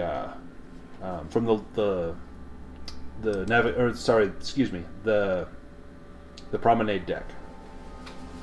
Well, I'll relate this. I think we should be heading to the promenade deck. Might be our best chance at dropping anchor before the ship finds the rocks. Well, that sounds like a good plan. After you, sailor. Down to the promenade deck. Let me make sure. Do I have the promenade deck on this screen? Or, excuse me, up to the promenade deck, not down. Let me just lower this sound for me just a bit here. It's a little loud. Up to the promenade deck. Like the deck below it, blood smears along the walls and pools on the floor show that people must have died here, yet there are few bodies. Discarded personal effects roll around your feet, dropped, presumably, in their owner's flight from whatever killed so many people. Here and there a mangled corpse lies in a tangle of viscera, but human remains are the exception, not the rule. Some of the bodies are obviously crew, others clearly passengers from all walks of life. None of them seem to have been exempt from the butchery and chaos. Everyone will need to make yet another sanity roll at seeing this carnage.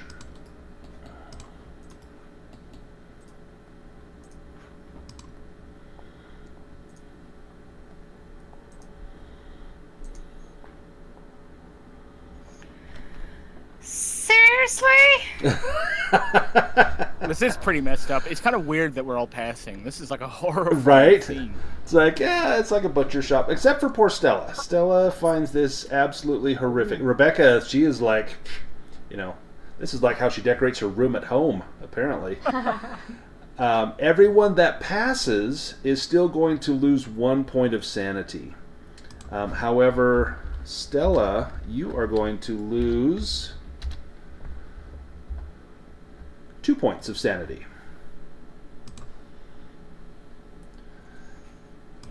And now there is a maximum. The maximum you can lose for seeing dead bodies is 5. And so once you've lost 5 points for seeing dead bodies, you won't lose any more until a few days have passed, and then the sight of more bodies will affect you. So that's at least one good thing. Is you can only lose a maximum of 5 for seeing these bodies. As you traverse the promenade deck on the port side of the ship, just forward of the first class promenade, you walk by suite A5.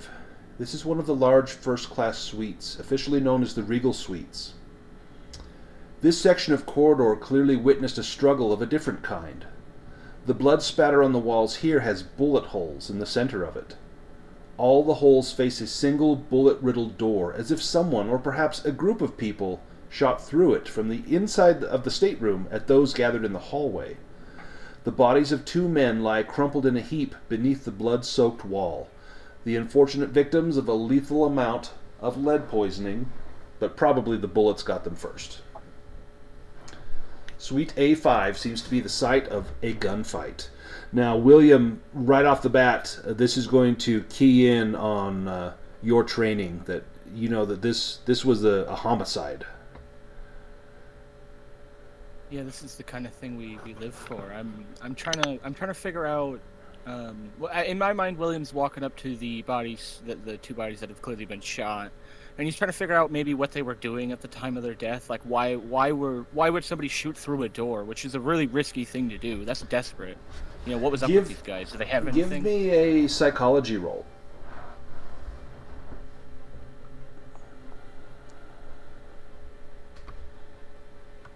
Oh, that's close. Considering how low I am, I can't complain. Do you want to push that or spend some luck? I think I'm going to spend the luck. I'm spending a lot of luck tonight. That's kind of my point here. I'm slowly dwindling your resources to make life a little harder for you. So you spend the luck points on that? Yeah, I adjust my luck. You notice as you're studying these bodies, you can't help but take a glimpse inside the room, you know, where the bullets came from. And inside the suite, things couldn't be any more different. Everything's clean, almost immaculate after the chaos of the corridor. There's a few glasses and small decorative items rolling about on the floor as the ship lurches to and fro. A couch and an upturned table are positioned near the main door, a clear attempt at making a defensible position. All the furniture is intact, though, as if the makeshift barricade never had to withstand an attack. Similarly, pristine barricades of chairs and side tables block the suite's other exterior doors. You notice a piece of paper in particular that strikes your fancy. It's on a desk near a pen. Let me send you a picture of this.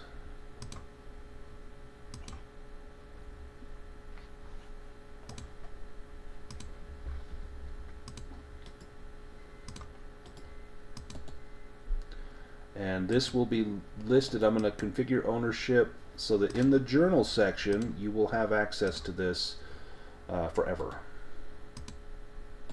Perfect. William, since you found this document, go ahead and I'll let you read this out loud if you don't mind. Not at all, not at all. With that much I am certain. The markings on the urns become clearer each day, as do the angelic voices that accompany them. Everything makes sense now. Only my summoners and I see the truth. The sheep around me cannot understand, but they will once the ritual is complete. From then, 30 days are needed for the energy to grow sufficiently that the next ritual may commence. And then there's a big dash, like a line, like a paragraph break, and then we continue. It is done. The first step of the process. Glory to the Rising Master. Maximum consumption of the flesh, the vitality of the fallen will only strengthen the resolve of his form and bring into full contrast the reality of that which resides within. Breaking the form will not be possible. That which is freed cannot be killed. Otherwise, the ancients would have used their swords and axes and flames to destroy the undestroyable, rather than contain the triumvirate in those 3 unholy vessels. The images are clear in my head, as clear as they are on the vessels, carved into my soul as they are carved into that stone. Piercing the void of reality pierces the flesh, allowing for the consumption of the soul along with consumption of the flesh. The return of the Master heralds the return of the true reality brought forth by... and then it cuts off. And that's all that's on the page. And extra experience points for that reading. That was intense. That was well done. Thank you. So clearly, this means something. There's mention of the urns. And you recall, you and Stella saw a picture from Dr. Bethell of these urns that were part of this expedition. Surely there is something out of the ordinary, something supernatural at work here. at least according to whoever wrote this. There's mention of summoners, 30 days, the rising master, consumption of the flesh, a triumvirate. Something is going on here, something very sinister. This seems kind of like occulty. Yeah, and I'm an occultist. Give me an occult roll. Awesome.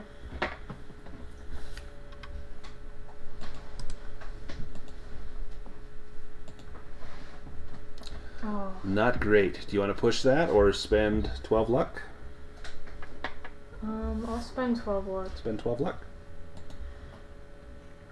You read this and you recognize that this is the writings of a madman. There is mention here of rituals.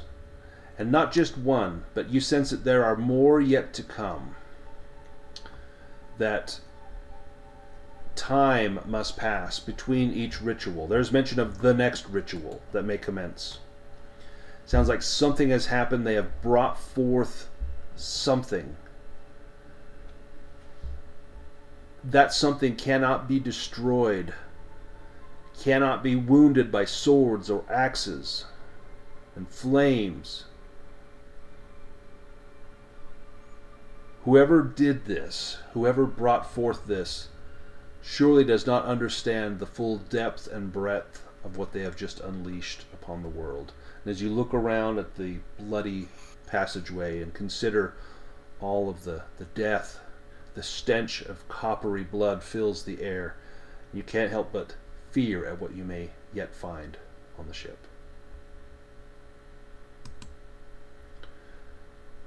Now, Rory, you're looking for the anchor, correct? Yes. You find the mechanism up here that will release the aft anchor, the anchor at the rear of the ship. You'll need to make a roll to try and get this open. I'm going to give you a bonus die because you have sailing experience. It is going to be a mechanical repair roll with a bonus die. Okay, you're off by 12. You can push that roll or you can spend the luck. I will spend the luck. Spend the 12 points of luck?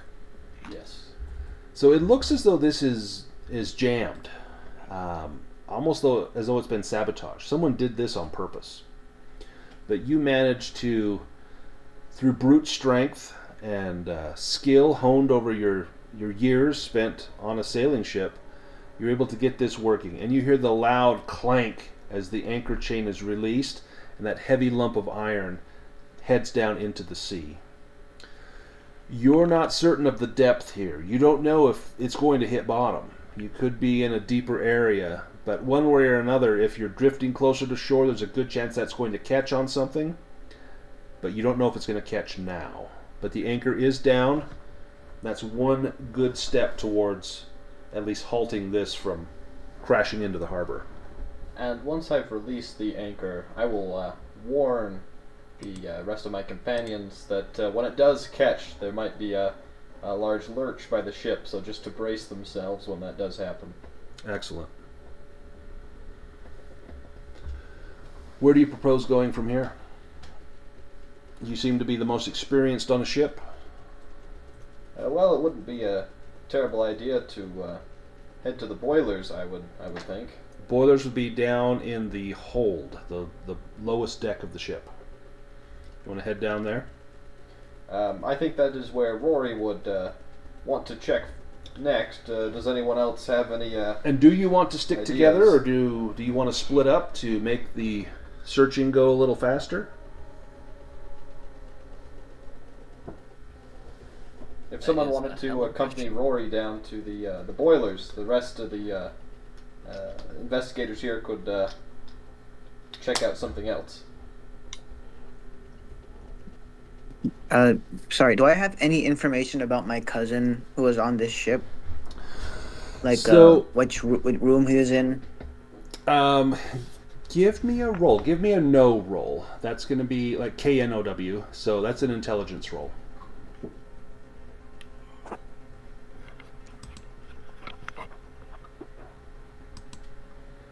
Excellent. You know that he would have ridden on the third class. He would have been on the upper deck, which is one deck below the shelter deck. So from here, from the promenade deck, you just need to go down 2 decks. So that would be on the way to getting to the hold where the boilers are. Okay, so I'll probably. That's where Rory's going, right? Yeah, so do you want to stick together, head down the stairs? Do you want to all go together to look for your cousin?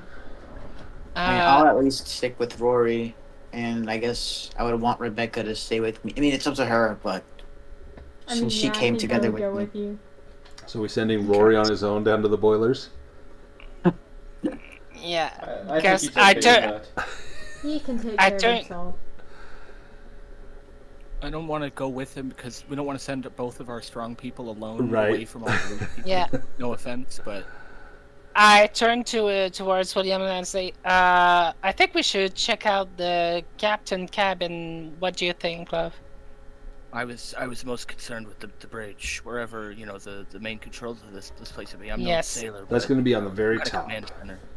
Yeah, that's kind of my main interest, but this boiler room lead does sound important. So here from the promenade deck, you could go up 2 decks to get to the upper deck, or you could go, down 2 decks to get to the upper deck. You can go down 5 decks to get to the hold where the boilers are. If you want to go to where the bridge is and where the captain's cabins, that's going to be the very top. That's going to be up 2 decks. Yeah. So I feel like we should go up. Honey, what do you think? does William and Stella want to go to the bridge, and maybe the professor and Rebecca go to check on his cousin while Rory goes down into the boiler? Yeah, but we should stick with Rory until we get to that level, right? Because we're Yeah. both going down, right? Yep. Yeah. So let's go with the 3 of you first that are heading down. You go from the promenade deck back to that shelter deck, back and then down to the. It's curiously called the upper deck, even though it's below this deck. This is fully enclosed and contains several sections of first and second class cabins, as well as some crew accommodation. There's several dining salons, ones for each class of passenger.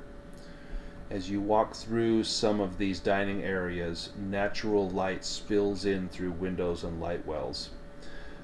There's no electric lighting, so all you see is the light from your flashlights, which you would have brought from the foggy sea, as well as the occasional flash of lightning that shines in through those windows. The corridors between the passenger cabins have portholes at each end, also providing minimal light. The smashed furniture and the smears and pools of blood on this deck match those you've seen elsewhere on the ship. Of greater interest, though, are the large streaks of some kind of thick, black ichor mixed in with the debris.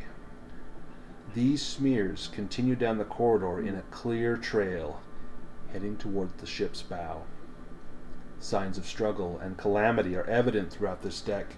Many of the cabins are wrecked, their doors hanging open, and their furniture smashed, and most of them are spattered with blood and gore. Others seem untouched by the chaos. A few are sealed from the inside, their inhabitants having locked themselves in before taking their own lives. I definitely want to follow the trail. And it will lead you down the hallway past the rooms. Professor, I'm going to have you make either a locksmith or a strength roll if you try to attempt to open any cabin doors. Strength roll, you said? Yeah. Okay.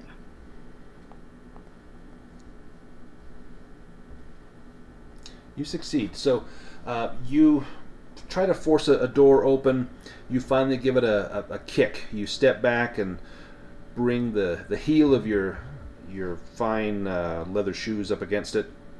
The door pops open, And inside the room, lit only by the beam of your flashlight, you see the body of a woman. The top of her head is missing. It looks as though, based by the small pistol in her hand, that she has taken her own life. And you'll need to make a sanity roll. Speaking of which, I kind of made a mistake. I pressed the reset button on accident. Is there a way I can change that to? Let It should me be. pull that Yeah, up. it should be daily 1 out of 13. Yeah. Let's see. Did your sanity start at 70 or 65? Do you remember? I lost 1 sanity so far. So let's put it at 65. Let's reset it. No, There, and then there we go. I'll And then lose the put it sanity. at 64. Yeah, There we go. and then Perfect. 63. You you need to said make roll another sanity. sanity roll here. Have you only Yeah. lost 1 point? Yeah, Okay. and there's And another now one you've now. lost 2. Well, actually, you may have lost more here. Let me check. Oh. This one is worth, if you lose, it's a 1d3. Let me roll that for you. I guess it is gruesome. 2 points. Excellent. You too. But there is a pistol here. Do you want to pick it up? Yeah, I think so. I have some handgun knowledge. It's just a little one, but I'm going to throw that on your character. That should now show up under your combat. Do I have any there's bullets? I might need to fix this here.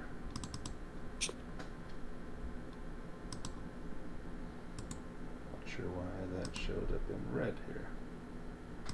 Do you have handgun skill?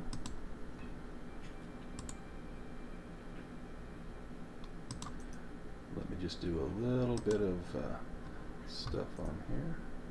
Yeah, it shows up under the wrong skill. There we go. So it has 4 bullets? Yes. Okay. Perfect. Now you can take a gun.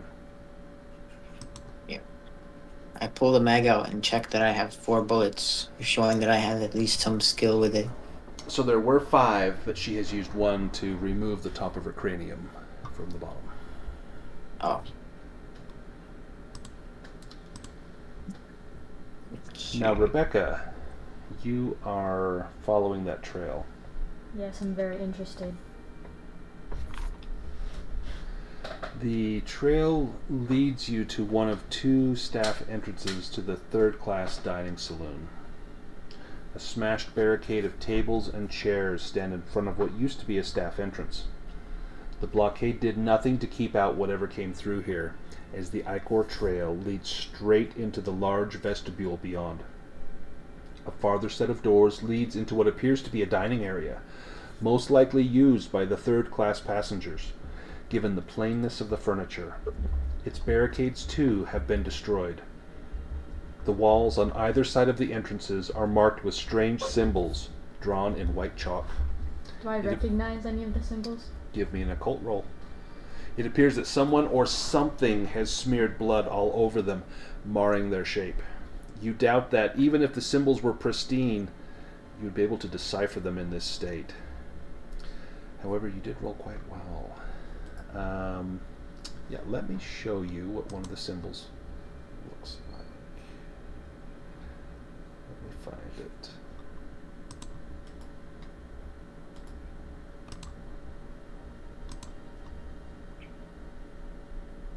I'm going to send this to everyone, but this is what Rebecca sees.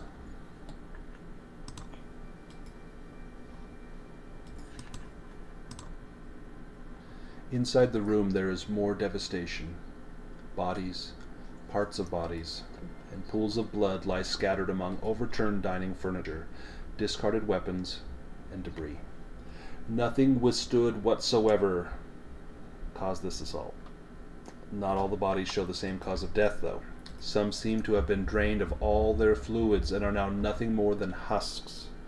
Others were torn limb from limb, while a few seem to have succumbed to bullet or stab wounds. Regardless, what happened here was a massacre. Please give me a sanity roll.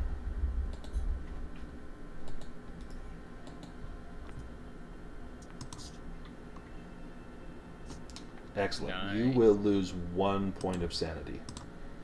Okay. And I didn't know what the symbol meant. Nope, you are unsure what that could mean. It looks like some sort of stylized design. Like certainly it has meaning, but surely you don't know what that is based on your experience. Okay. Give me a spot hidden roll while you're here, though.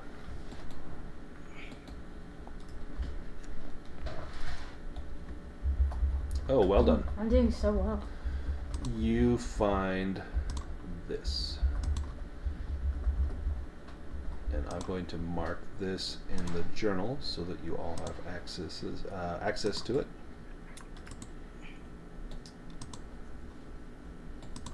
Observers. There we are. What do you make of this?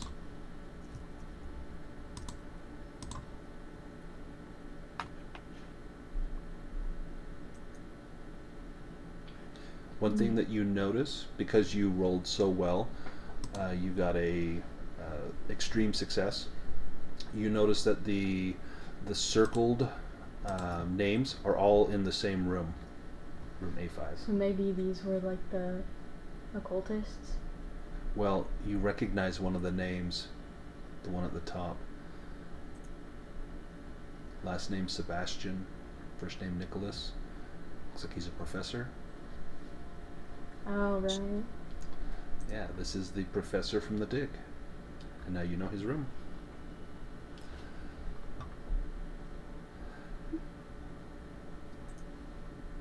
Now, A5, that was the room that William and Stella, they found that other document there. And you read that document, and so now you realize that that is the room where Dr. Nicholas was staying.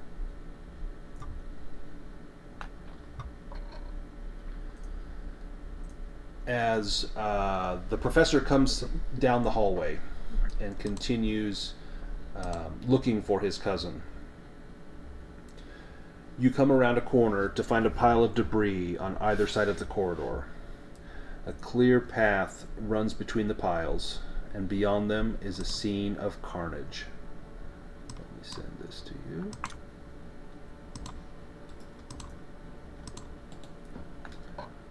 The cabin doors at the end of the corridor have been smashed inward and are covered in gore. Blood lies in congealed pools, littered with parts of what were once people, viscera and chunks of unidentifiable flesh. An arm here, a foot there, still in a shoe. Worse are the heads rolling back and forth as the ship rocks, their faces masks of terror, seemingly ready to scream at any moment. There must be the remains of at least a dozen people here, ripped apart, their limbs and flesh distorted from the violence of their dismemberment. I'm going to have you give me another sanity roll, Professor.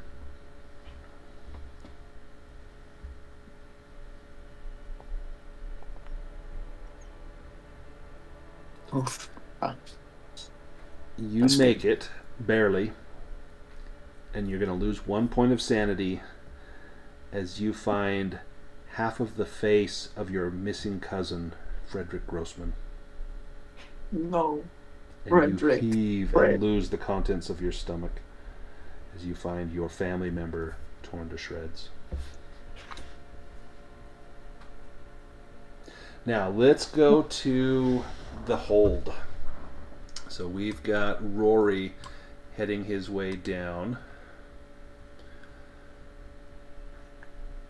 Sitting beneath the waterline and accessed by multiple flights of metal steps from the lower deck, the hold contains the SS Champagne's boiler rooms, engine rooms, and coal storage.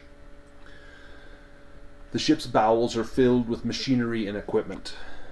Everything that keeps the SS Champagne running is packed into high-ceiling chambers, navigable in many places only by precipitous steps and narrow, elevated metal walkways, tucked above and around the heavy machinery. Apart from the dull noise of the storm raging outside, it is eerily quiet down here. All the machinery is off and cold to the touch. It has been several days since any of this was last in use. As the ship lurches back and forth in the churning sea, tools and other debris skitter across the floor. As you look around you, you notice a few desiccated corpses have become wedged between the machines.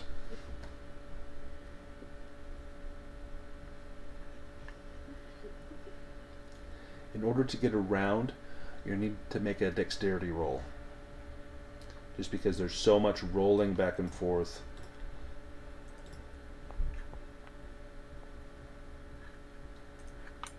You make it. To get the boiler going, you're going to have to make a mechanical repair roll. And this is going to take you about 30 minutes. Well, I think that would be worthwhile. Oh. Oh my god. Okay. So you almost did it in 10. Had you got a critical success, man, that's really good. So you're going to be able to get this going. It's going to take you a little bit of time. As you are hard at work, you find tools, all the things that you need. It looks like there is some damage here.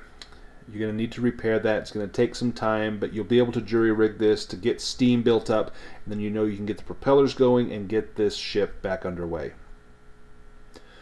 As you're crouched down with your flashlight on the ground shining upon this work area, you don't notice, but if you imagine there's a camera there, a shadow moving in the foreground. Now let's go to the navigation deck.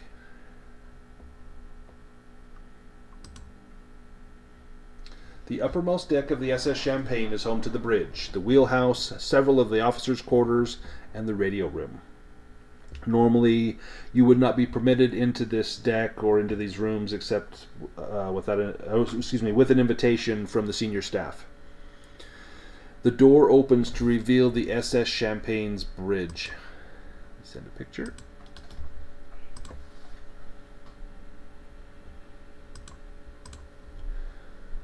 Its status as the ship's control center did nothing to save it from the carnage inflicted on the rest of the vessel.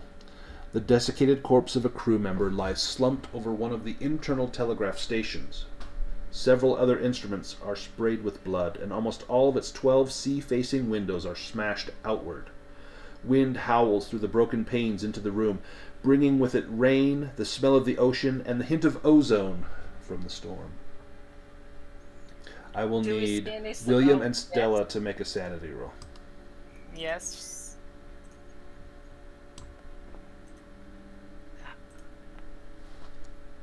I thought that was a 9 for a minute. Seriously? Oh, Stella. You're going to lose. Maybe it won't be so bad. 1 point. That's not bad.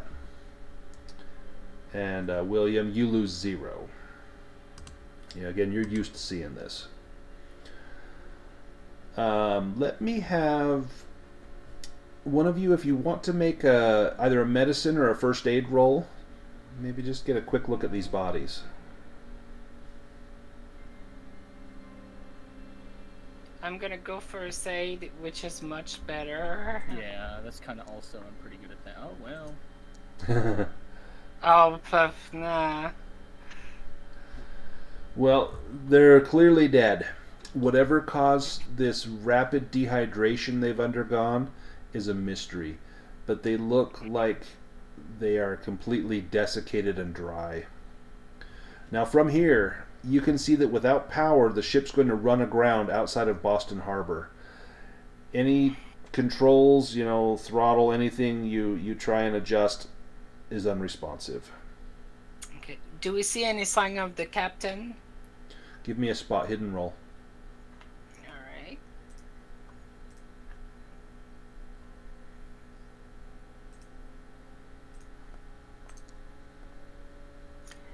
Really? My goodness. You can push that or spend 7 luck. You're having a night here, Clara. Oh, there we go. It's about time. You do find the captain, or part of him. You find a sleeve with the arm still in it. It's got the epaulets on the shoulder. The captain's left hand with his wedding ring. It's completely dry like a mummy. But this must have been, if not the captain, the first officer, but based on the gold trimming and filigree, this was most likely the captain. And no other sign of anything of the rest of his body. No. Not from here, although there are bits of body parts all over the place. Okay. In fact, you may have just stepped on part of him as your foot squishes into a little bit of sludge. Let me have William give me a spot hidden. Yeah, he would be looking around. Excellent. You would know to try and establish communications, and you find the radio room, and not only is there no power to it, but it's been smashed to pieces, rendering it inoperable.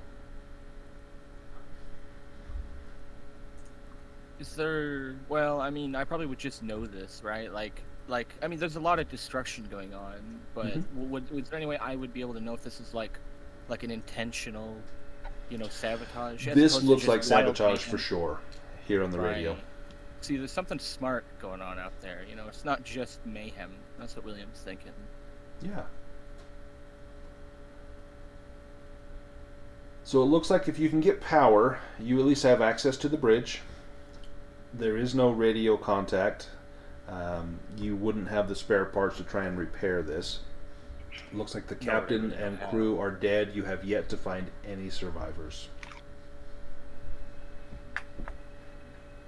Let's go back to Rebecca and the professor. Rebecca, I'm going to send you a picture. As the lightning flashes outside, the long hallway you were in is suddenly bathed in light. In that momentary glare, at the end of the corridor, you see a dark and writhing shape.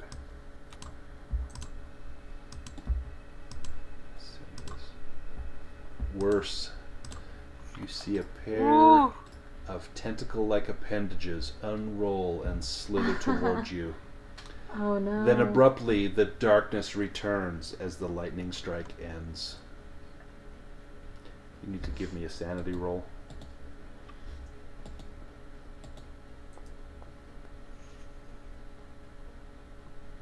You lose 0. You are no stranger to the occult. You are not taken aback by seeing something unnatural. This is not your first encounter with the supernatural. But whatever this was, it is not something natural or something you've ever seen before.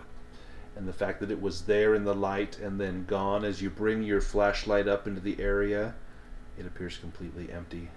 Was it just a trick of the light? I think I'm going to try to follow after where I saw it. Give me a spot hidden roll. And Professor, you see her shining her light down a corridor, and then she takes off in pursuit. Rebecca, you find a blob of black ichor on a drain at the other end. There's a small drain in the floor if they were to mop to drain off the water. You've seen this sticky goo before, but finding it immediately after seeing this now vanished thing is quite unnerving. This is another sanity roll.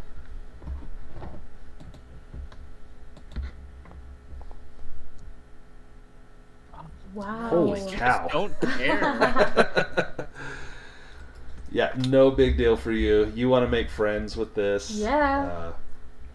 But clearly, whatever it was, if it was there, can slip through small drains, vents, anything of the sort.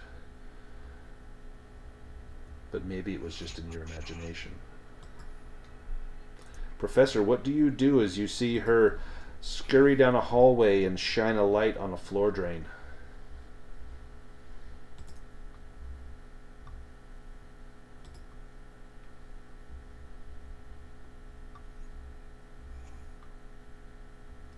Hassan, are you there?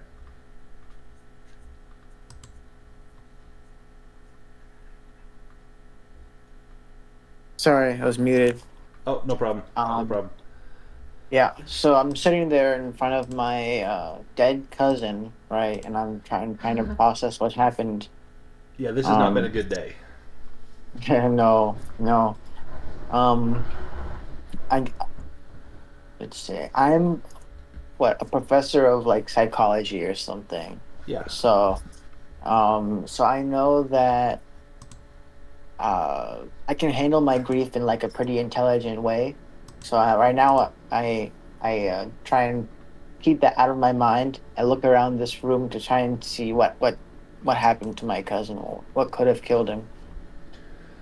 Give yourself a psychoanalysis roll.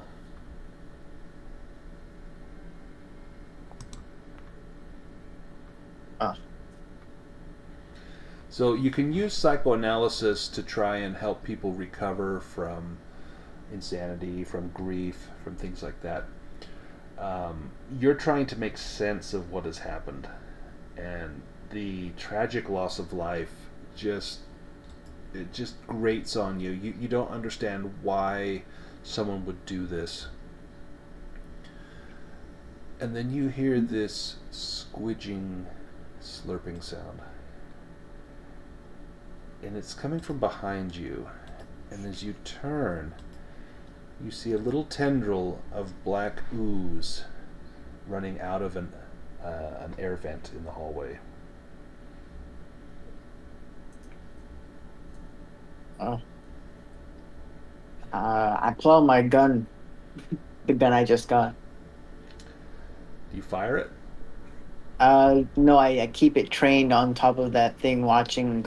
It's inching towards me, right? It's sort of squirting down the wall very slowly, like molasses, very slow, and then it pauses, and then it begins to run back up into the vent, defying gravity. I follow it. Yeah, follow it with my pistol, and then I slowly watch as it disappears again, Exactly. shaking a little bit. Excellent. Let's go back to the boiler room. You've been frantically working, Rory, to try and get this boiler up and running. Give me a listen roll.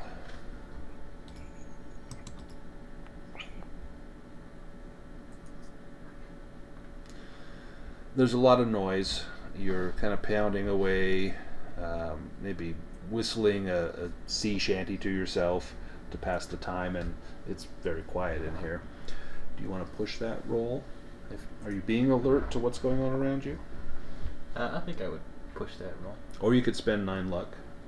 I think I'll push it.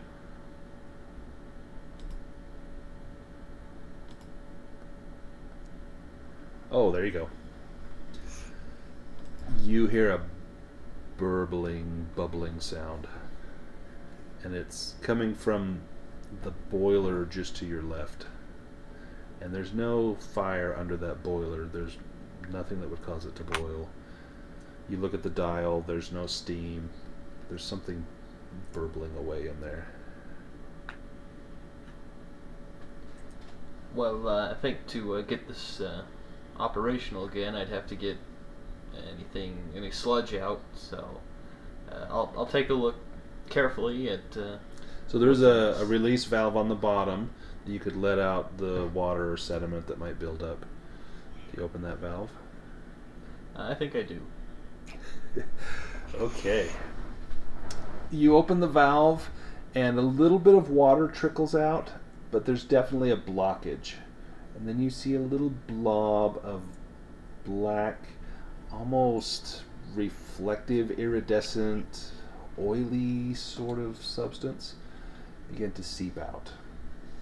And it seeps out and forms a little pile that begins to spread out like thick pancake batter. And it slowly begins to move towards you as the ship begins to list somewhat, and then as it reaches another swell, it slowly recedes away from you. And then it continues to advance along the floor, and it's getting close to your foot. I think I'll take a step back. I don't want to get it on my boots. You've got some tools in hand. You've got a big pipe wrench. You've got your flashlight. You've got the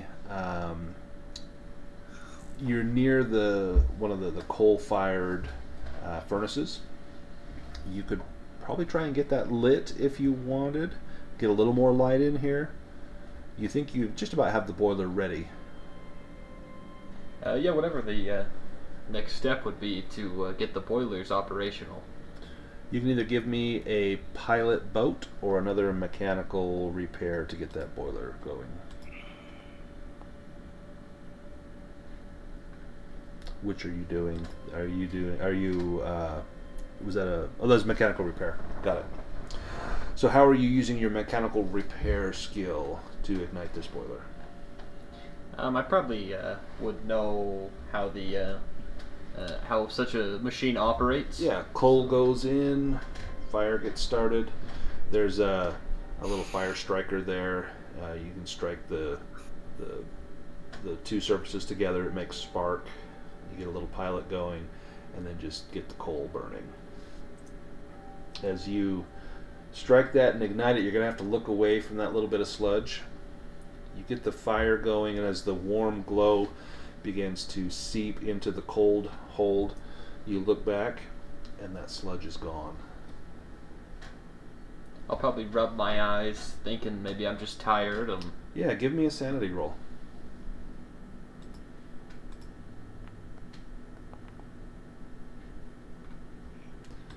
You don't lose any. You rub your eyes and kind of breathe a sigh of relief, thinking, oh, this darkness, the light's playing tricks on you. And then you feel something dripping on your right shoulder. Well, brushing that off, I'll take a look up at see if there's a leak in the ceiling or a pipe or something. Yeah, you touch it with your hand and you look at it, but it's not black. It's red. And looking up, you see two crew members that have been wedged up in the ceiling space, their bodies torn open and blood seeping down, now dripping onto you.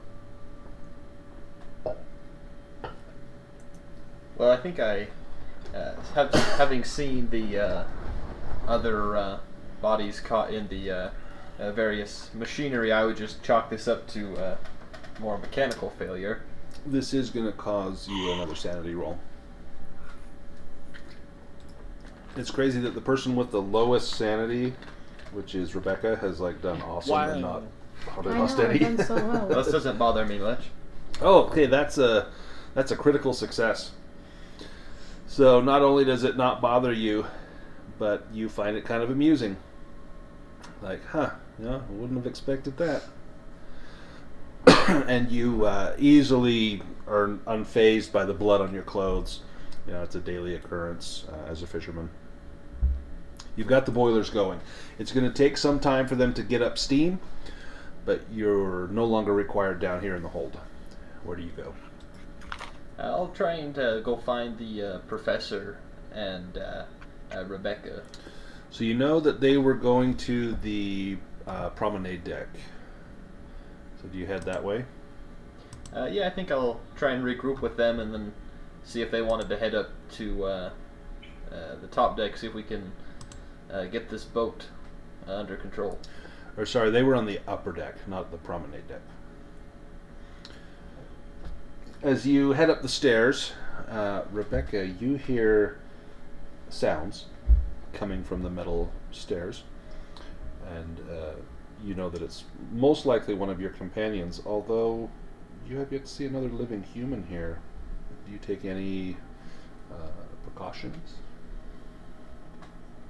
No, I'm not freaked out at all. Yeah, I'm just clearly. fine. Excellent.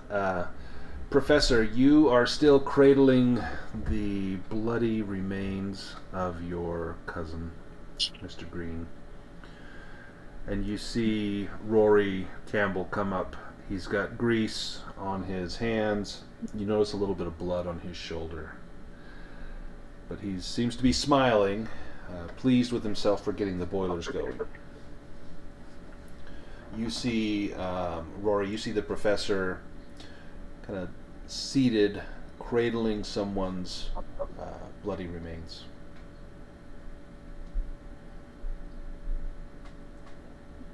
Well, I'll say, Professor, there's no time to waste here. We should get going. What have you found here, you and Rebecca on this deck? This is my cousin. Rebecca's laughing at him. Sorry. That's terrible. Sorry. Make me laugh too. No. You don't hold up his arm like Weekend at Bernie's and wave kind of thing. Yeah, found my cousin. Didn't. That's not how I wanted to find him. Rory, What how about do you? you respond to that? As clearly he's aggrieved. My condolences, Professor, but I fear there's something strange on this ship. I don't feel quite myself, and I think once we get this ship into port, we can do the proper rites for your cousin there. I agree. I saw just earlier. I saw some type of, I'm not sure, tentacle-like appendage reach down from the ceiling, and really strange. You wouldn't happen to know of any particular type of, I don't know, boat octopus that can get in the vents? I'm not sure how this could be possible. So you don't even need to make a roll. You, as a fisherman, you've seen octopus before, and you know that they can fit into incredibly small passages. The size of a quarter, whatever their beak is. That's what they're limited by, what they can slip through. You've probably had one on your ship and seen it, crawl, or maybe put it in a jar and it just crawled through the small lid like it was no problem. And so you know that is possible with cephalopods. But you look at the vent and the grate, and that's awfully small. It's possible could have been an octopus, but that opening there is awfully small. I'm not sure exactly what you saw. It was indeed very strange looking, very dark and otherworldly, but I know that can't be possible. So let me just dust my hands off real quick. I stand up and set my cousin down gently. Let me look around and see if he left any type of note or something. Give me a spot hidden roll.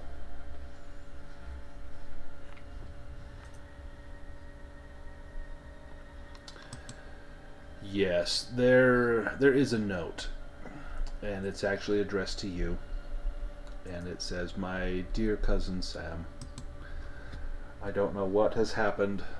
There's gunfire on board. I fear for my life. If you find this, know that I died, and I shall miss our summers that we spent on the porch talking about life's great mysteries. I'm afraid I have gone on to the greatest mystery of all. Please see that my mother knows that I was unafraid." And then it's signed Frederick Green. I brush away a tear and I fold up the letter and put it into my pocket.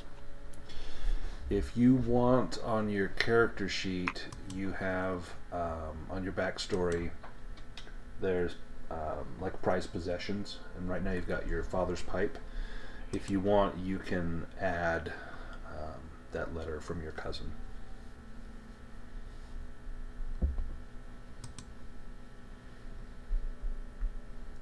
So the three of you have gathered yourselves together.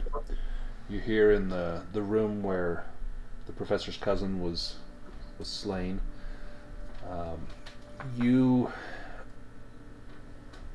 have seen, both Rory and the professor have seen that people have committed suicide on this ship. You don't see any sign of that in here, so you don't know that he was a suicide. It's likely that he was killed by someone or something else. Let's go back up to the bridge. We've got Stella and William up there. Yeah. You begin to notice that the power begins to flicker on. Clearly, Rory has been successful at getting the boiler going, and you notice some of the gauges begin to raise as steam is beginning to build in the boilers. The power is still weak, just emergency lighting is flickering, but you know that as the steam continues to turn the generator, that eventually you'll have enough power to light the ship and hopefully get propulsion. How long that will take, you don't know. Is there anything we could do to like actively expedite this process? Or like, you know, is this just Give me a somewhere- pilot boat roll, and you're probably Oh, not yeah. good at this, but you may roll a 1, you never know. Better than nothing. If you don't have it, then you have a 1% in that. Could he get like a bonus? Perhaps Rory left him some instructions, just like what to do when he got the boilers. Give me a luck restarted. roll to see if that actually happened. I'll do that, but I also don't know if I have this pilot boat roll. I can add it on there real quick. Yeah, I'll regard this for like a car, I think. Yeah, let me add that on there. It's a specialty, but I can add it to your character real quick. Just for fun, don't count that. But okay, well, shit, I can't do that. That feels rough.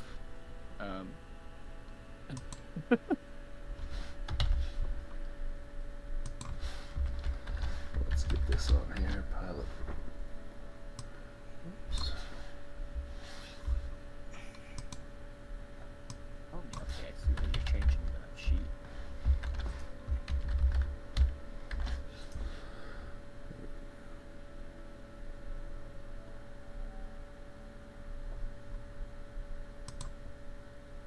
And now you've got a pilot boat.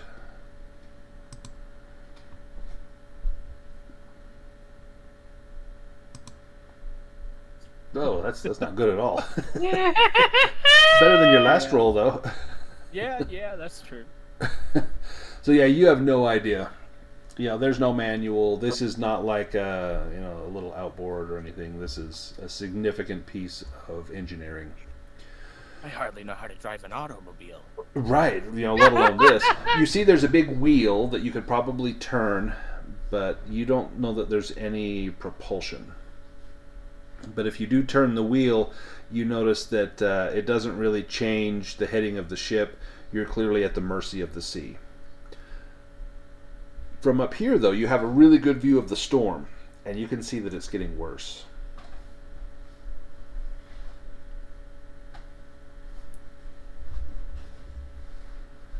Do you want to try to meet up with the others, or do you want to stay here until that power gets built up enough? Right, that's the ultimate question, because we are sitting ducks and, no help to the group up here right now for who Right. knows how long. But equally, this it'd be pretty bad if we, crashed the ship. Right? I think we should move with the others. Fair enough.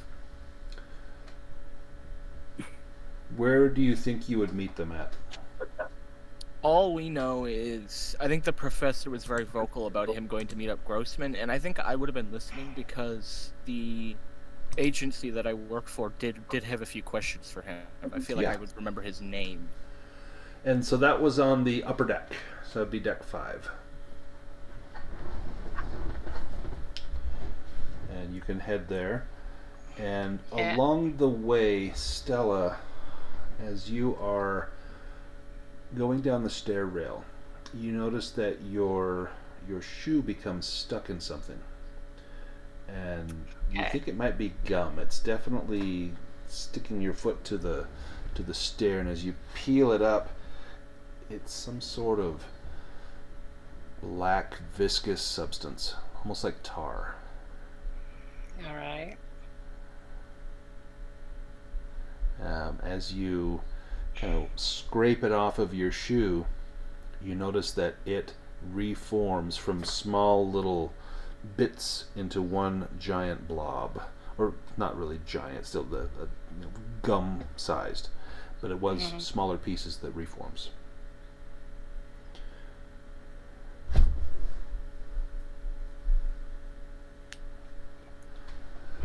You also Alright. notice that as you observe this, it begins to slowly roll towards you.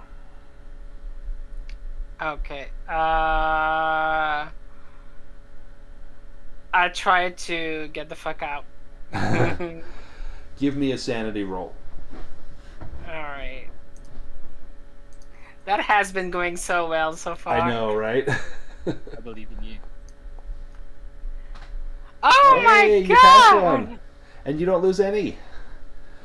Like, you've seen enough horrible stuff that, what's this? Do you point this out to William?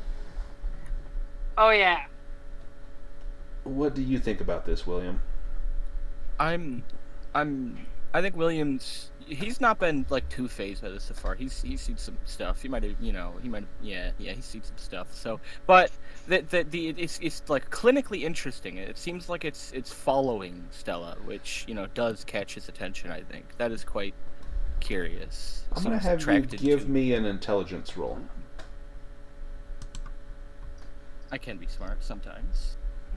Not all the time. No. though. Not this time. Oh, wow! Wow. Not this time at all. No, that's the opposite. I kind of want to think you're gonna pick it up. Do you think you I would? feel Are in you that character. curious? I honest to God think he's super curious about it, and he just wouldn't even think. It's just like when you grab a pot that falls off the stove Yeah, or something. it's like, oh, what's this? You pick it up and hold it in your hand, and it just looks like a spherical bubble of water. And then it slowly flattens out into your hand, and it begins to grow, getting thinner but wider and wider. And little tendrils come off, and they snake up in between your fingers. And one begins to snake down your wrist, under the band of your watch, and up your sleeve. And as you watch this, simply transfixed, give me a sanity roll.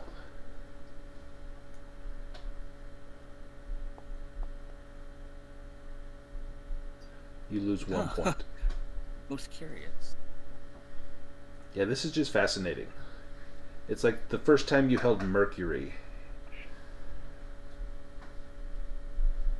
And it seems so small and so inoffensive and unthreatening.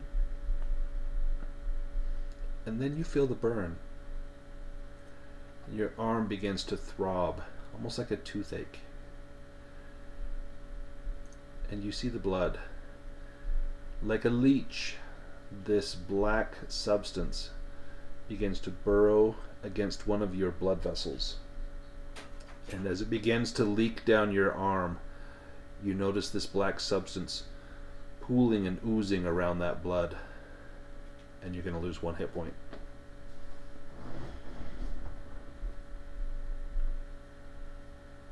That explains a lot. Do you continue to watch this? No, I think at this point I'm reacting. Although I think I've learned something here. Yeah. But yes, I mean obviously the first sign of actual invasive activity, I'm trying to pull at it. Stella, what do you do as you see this happen? Oh, I'm running away. You just take off down the hallway? Yeah. Like, goodbye, husband. It's been nice, but...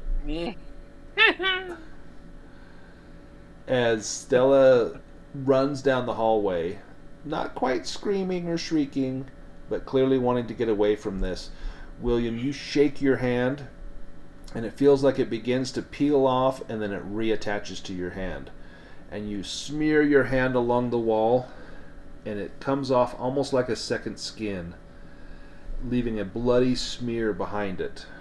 And then that black ooze begins to trickle upwards, up towards an air vent in the ceiling.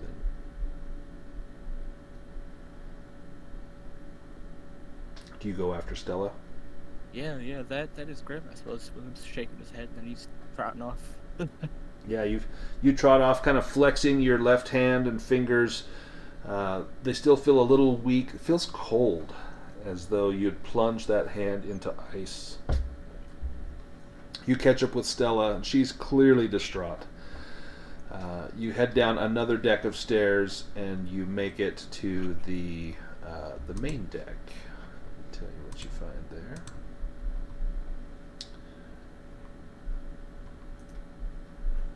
The main deck. There is no light in the corridors except for what you have brought with you. Every now and then, a flash of lightning outside illuminates the darkness further, revealing smashed furniture and the corpses of the fallen. As elsewhere, some of the bodies have been torn apart, while others seem to have been drained of their fluids, leaving behind nothing but desiccated husks. The corridors down here are cramped, and as the ship rolls and shifts, the tight confines feel increasingly claustrophobic. Debris slides across the floor, mingling with the corpses as they tumble around, the movement giving them an eerie semblance of life. Most of the doors have been smashed in. Those still intact swing open and closed with loud banging noises as the ship rocks in the storm. The corridors on this level are practically a maze. Each one looks vaguely like the next, though there are signs to steer passengers in the right direction.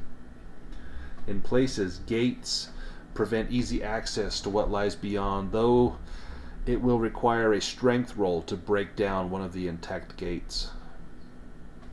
You can either head further down this level through one of these gates, or you can head to the stairs, kind of back where you found that black smear, and try and go further down.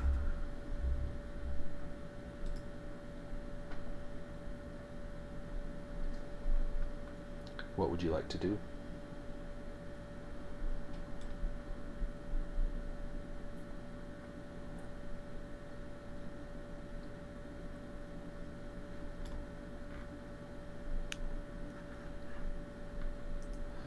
Stella and William, do you want to head back to the stairs where that black ooze was, or do you want to try and break through one of these gates?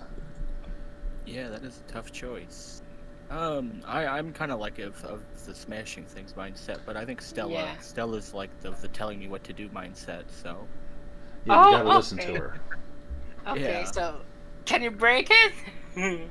It's going to be a hard strength roll, so you need to roll your 1/2 score. So you'll need to get 2 of the little stars on the dice roller. You should be able to do that. Oh. Oh, who needs 2 when you can have 3? So yeah, you easily break down the gate.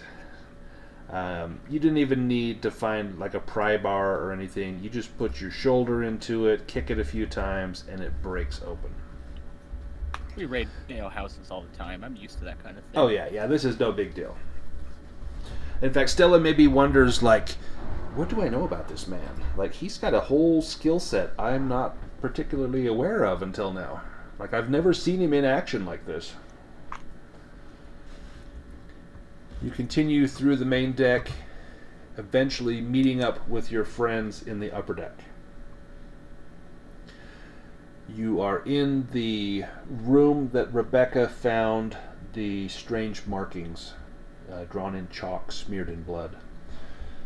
You're able to meet up together now for the first time in roughly 45 minutes or so. You've got steam building in the boilers.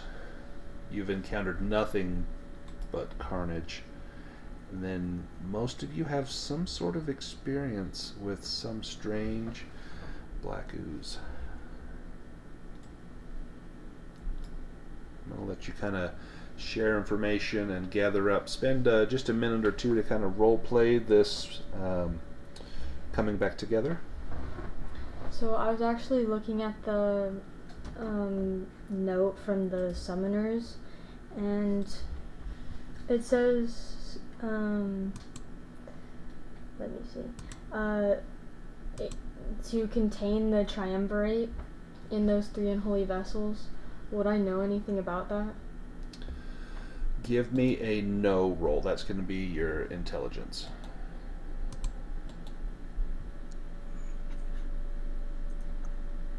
No. Okay. So, but you know that it speaks of a triumvirate, which you know means 3. The only triumvirate that comes to mind would be from ancient Roman times.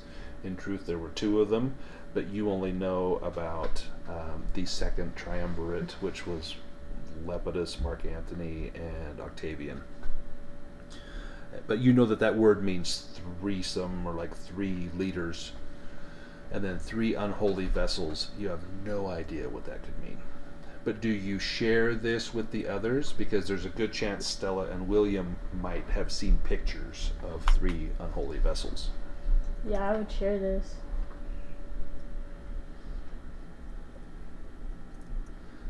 So what would you say? Oh, yes. I would say, I've been reviewing this this note that was left, and here it says something about containing this creature. I've seen it. I followed its trail to this drain, and I'm very curious, but also very concerned. I think if there's a chance that we could do anything about containing it, that would be beneficial.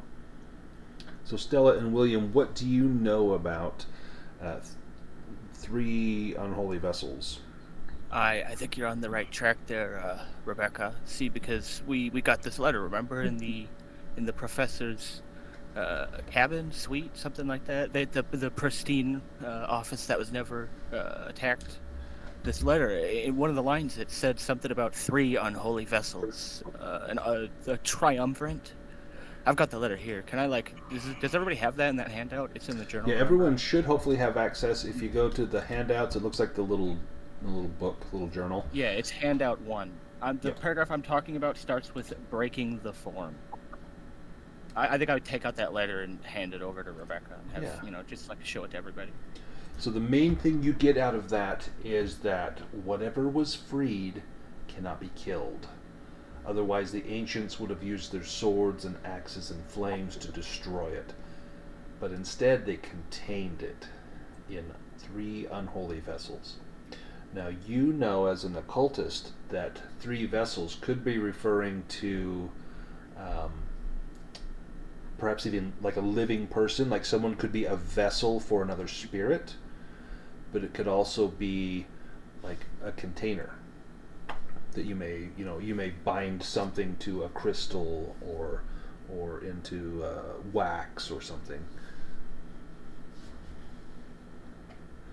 But that's a pretty good clue about how to deal with what you might be facing. So well done for finding that. So swords are no more use here.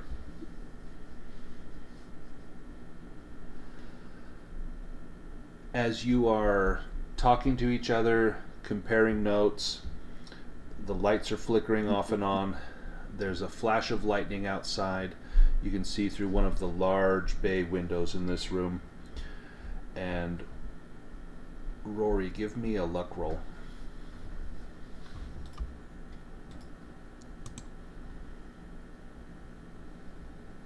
That sounds just about right. Let me tell you what happens. So you were too involved with what was going on with this conversation to really notice that the ship had suddenly gone still. That there was no rocking back and forth. There was no turbulent motion. You glance out that window and see this.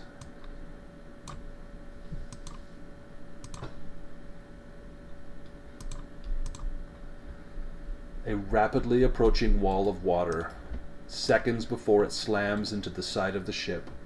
A rogue wave. The sound of it hitting the metal hull is like a bomb exploding, and what little light there was vanishes. The entire vessel tilts hard to one side, and you find yourself tumbling amid the debris and body parts. Disoriented, you feel as if the ship has tipped over fully onto its side. Every one of you make a dexterity roll.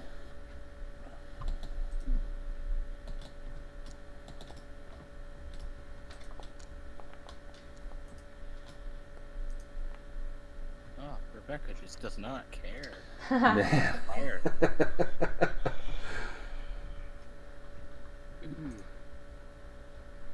So Rebecca and William, you managed to stay on your feet. Am I allowed to push that? Yes, you can push this one if you like.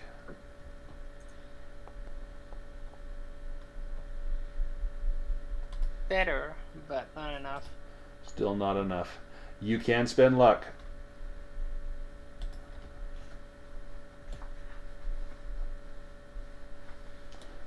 So that's going to be... Boy, Rory's got worse. So Professor Walters, Stella, and Rory, you will each take 1 point of damage. As you are knocked off your feet, smashed up into the wall, as it feels as though the entire ship lurches onto its side, as though it's just about to capsize and take on water. Everything goes dark, and that's where we'll stop for tonight. Ooh, that's a nice cliffhanger. I like that. Good cliffhanger, yeah. Any questions about the session tonight?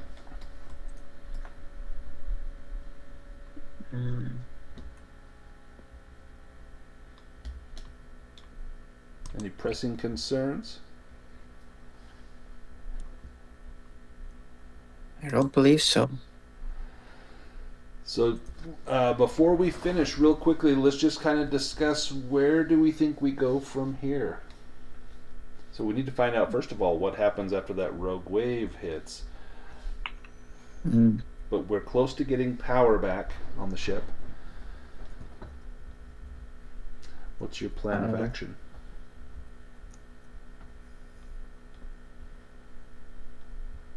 When power gets back, the ship still won't be able to move, right?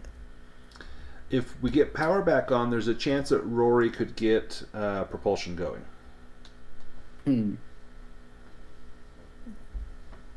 But it depends if anything got damaged from this rogue wave.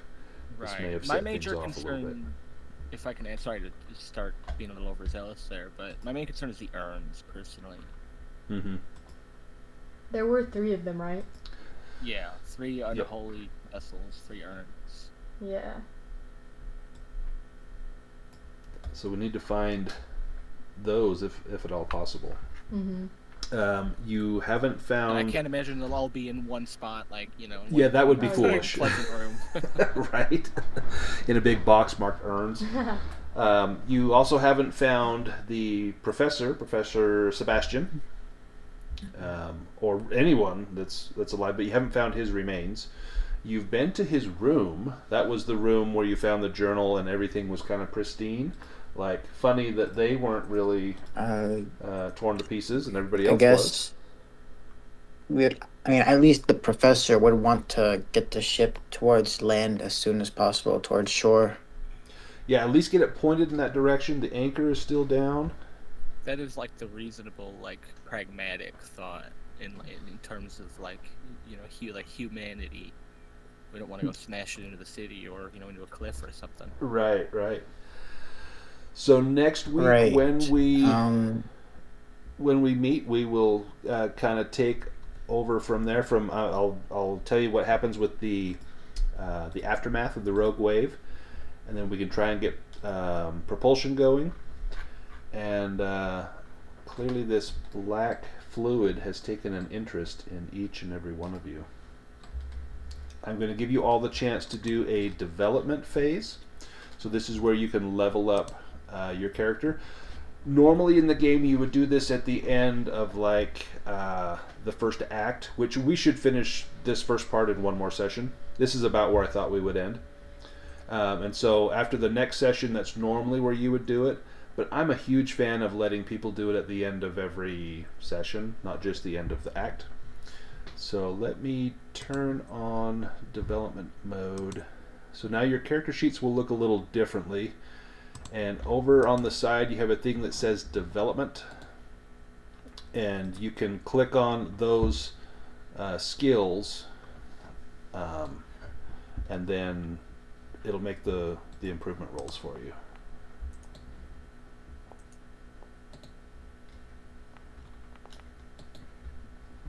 And so this would be like Dragonbane that I've played with most of you, to where you want to roll above your score, and if you do, then it will improve. And it improves, you roll a 1d10, and this, I believe, automatically rolls that for you. So Professor Walters, your spot hidden upgraded by 2%. I'm not sure if I'm doing this right. Yeah, I'm not sure what prompt am I hitting to do the actual check for like development check. So you go to the development tab on your character sheet. It'll be on the far left. So it does it all at once. So it's like. Yeah. It says experience points 2. I'm not sure what that means. You shouldn't have experience. Oh, development tab. Okay, sorry. No, I was looking at the skills tab still. Yeah, okay. So then the experience points, that'll tell you like how many skills you that is a generous you succeeded in can roll. Yeah.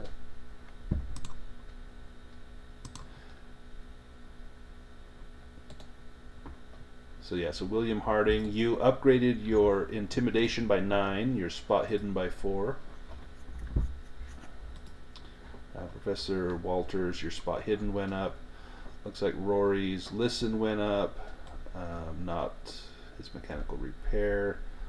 His pilot boat went up, which can come in very useful in the next session. Stella's jump went up. That's super not useful, but that's great. Would have helped her. She lost health on a jump roll. Yeah, she did. Yeah. Rebecca's spot hidden went up. Excellent. So has everyone done all their improvement rolls? Like it. And Yes. oh no, I think I've got this one to do. Yeah. Oh, you rolled a 20? I thought that was a 2. So her spot hidden was what? Was it 20? It was 50. Or 50?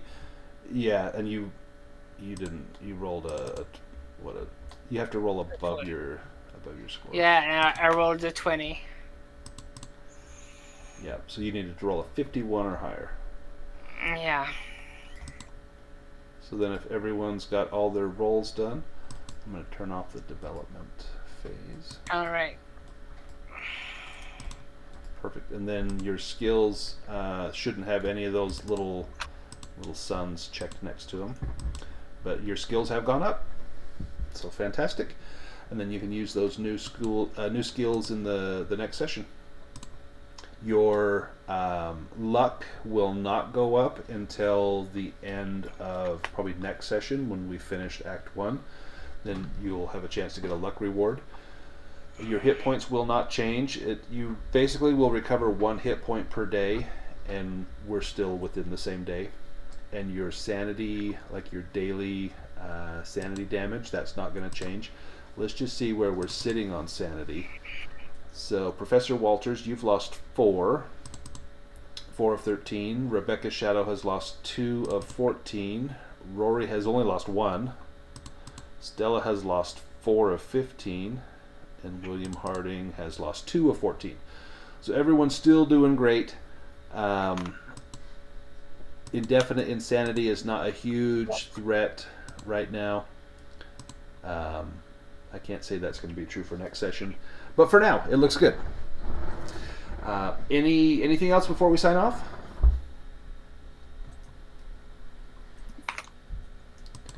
Did I'm good. everyone have a good time? Yeah. Yes, I loved I it. did. That was super fun. Excellent. Does anyone want to share what their favorite part was of this first session? The atmosphere. Atmosphere? Oh yeah, it's like a haunted house at sea. You are really good at evoking that Yeah, creepy feeling. that's We were what talking about that. I meant. I meant the way you did it. Well, thank you. And that's really what makes Call of Cthulhu awesome. If we were at my house playing around my table, I would be slowly dimming the lights. When we get on the ship and there's no lights, we would have candles at the table. Oh my god. And yeah, it's so much fun. It's all about the atmosphere. I've got like a fog machine that I've busted out before, Oh, wow. and Man! it's really cool. When are we coming over? I know, right?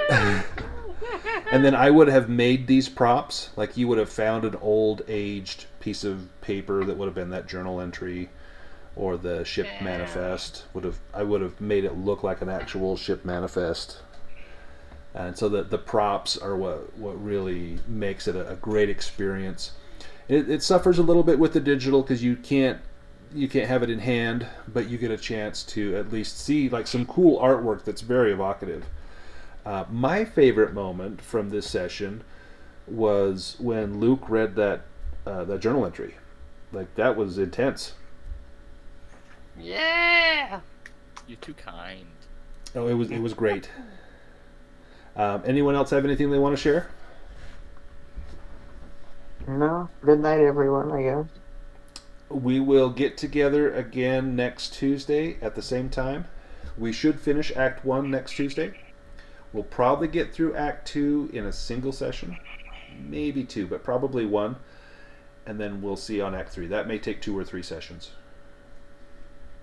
And if anyone has any questions or concerns during the week, go ahead and hit me up. You can send me a private message, or we can keep some of the discussion going in the Discord. I definitely encourage that. You're welcome to come up with backstory or flashback scenes from your character. We may end up role-playing a few little flashback scenes. So just kind of be prepared if I say, hey, William, tell me about the first time you met Stella and what was that weird thing that happened? And then you I get like to the come sound up of with that a lot. something kind of strange that might have happened. Perfect. That sounds. And then, of course, I'll twist that and use it against you. Naturally, that's Cthulhu. And I think next session we're going to see some insanity. For sure. Because today was actually pretty mild. So will Alright. this be uploaded? Yes, I'm going to hit stop here in about 10 seconds, and I will start uploading it immediately. It will probably take an hour and a half, but it will be up as soon as I can physically upload it. All right. All right, and then I will see some of you on Friday, which is Clara's birthday. Happy birthday. Clara, Henrik, and Miss Pick, I think you're playing in Old Gods of Appalachia with me on Friday. Yes. Yes. And then Sunday, I've got... do I have Luke and Clara doing Dragonbane on Sunday? I believe so. Yes. I believe so. And then Tuesday, we're Are back we? here all together Yeah, with Sunday. Hassan to do Continuing our session 2. solo. Oh, it's our solo thing? Yep. with Yeah, the well, Duncan. your duo Oh. thing. Yeah, Yeah. our duo thing. To see Ah, how cool. Kristana can do. Yeah, excited. And I might have something special for you for your birthday. Something for Kristana. It's like bikini armor. It's going to be fantastic. No, I'm going to let you choose a heroic ability for your birthday. So we'll kind of go through the list, and you get to pick one, and we'll add it to Kristana. And there's a couple of really Oh cool my ones. god! So you can receive these at the end of like a big milestone. So in this case, we're doing the Alone in Deepfall Breach. After you've done like all 5 missions, I Yeah. usually will give the people a heroic ability. I'm going to give you a birthday one. Oh, thank you. Oh, you're welcome. So I will get this uploaded, and I will talk to you all in the Discord, and some of you I'll see Friday, some Sunday, and everybody I'll see on Tuesday. All right, bye. Bye-bye. Awesome, Take thank care. you.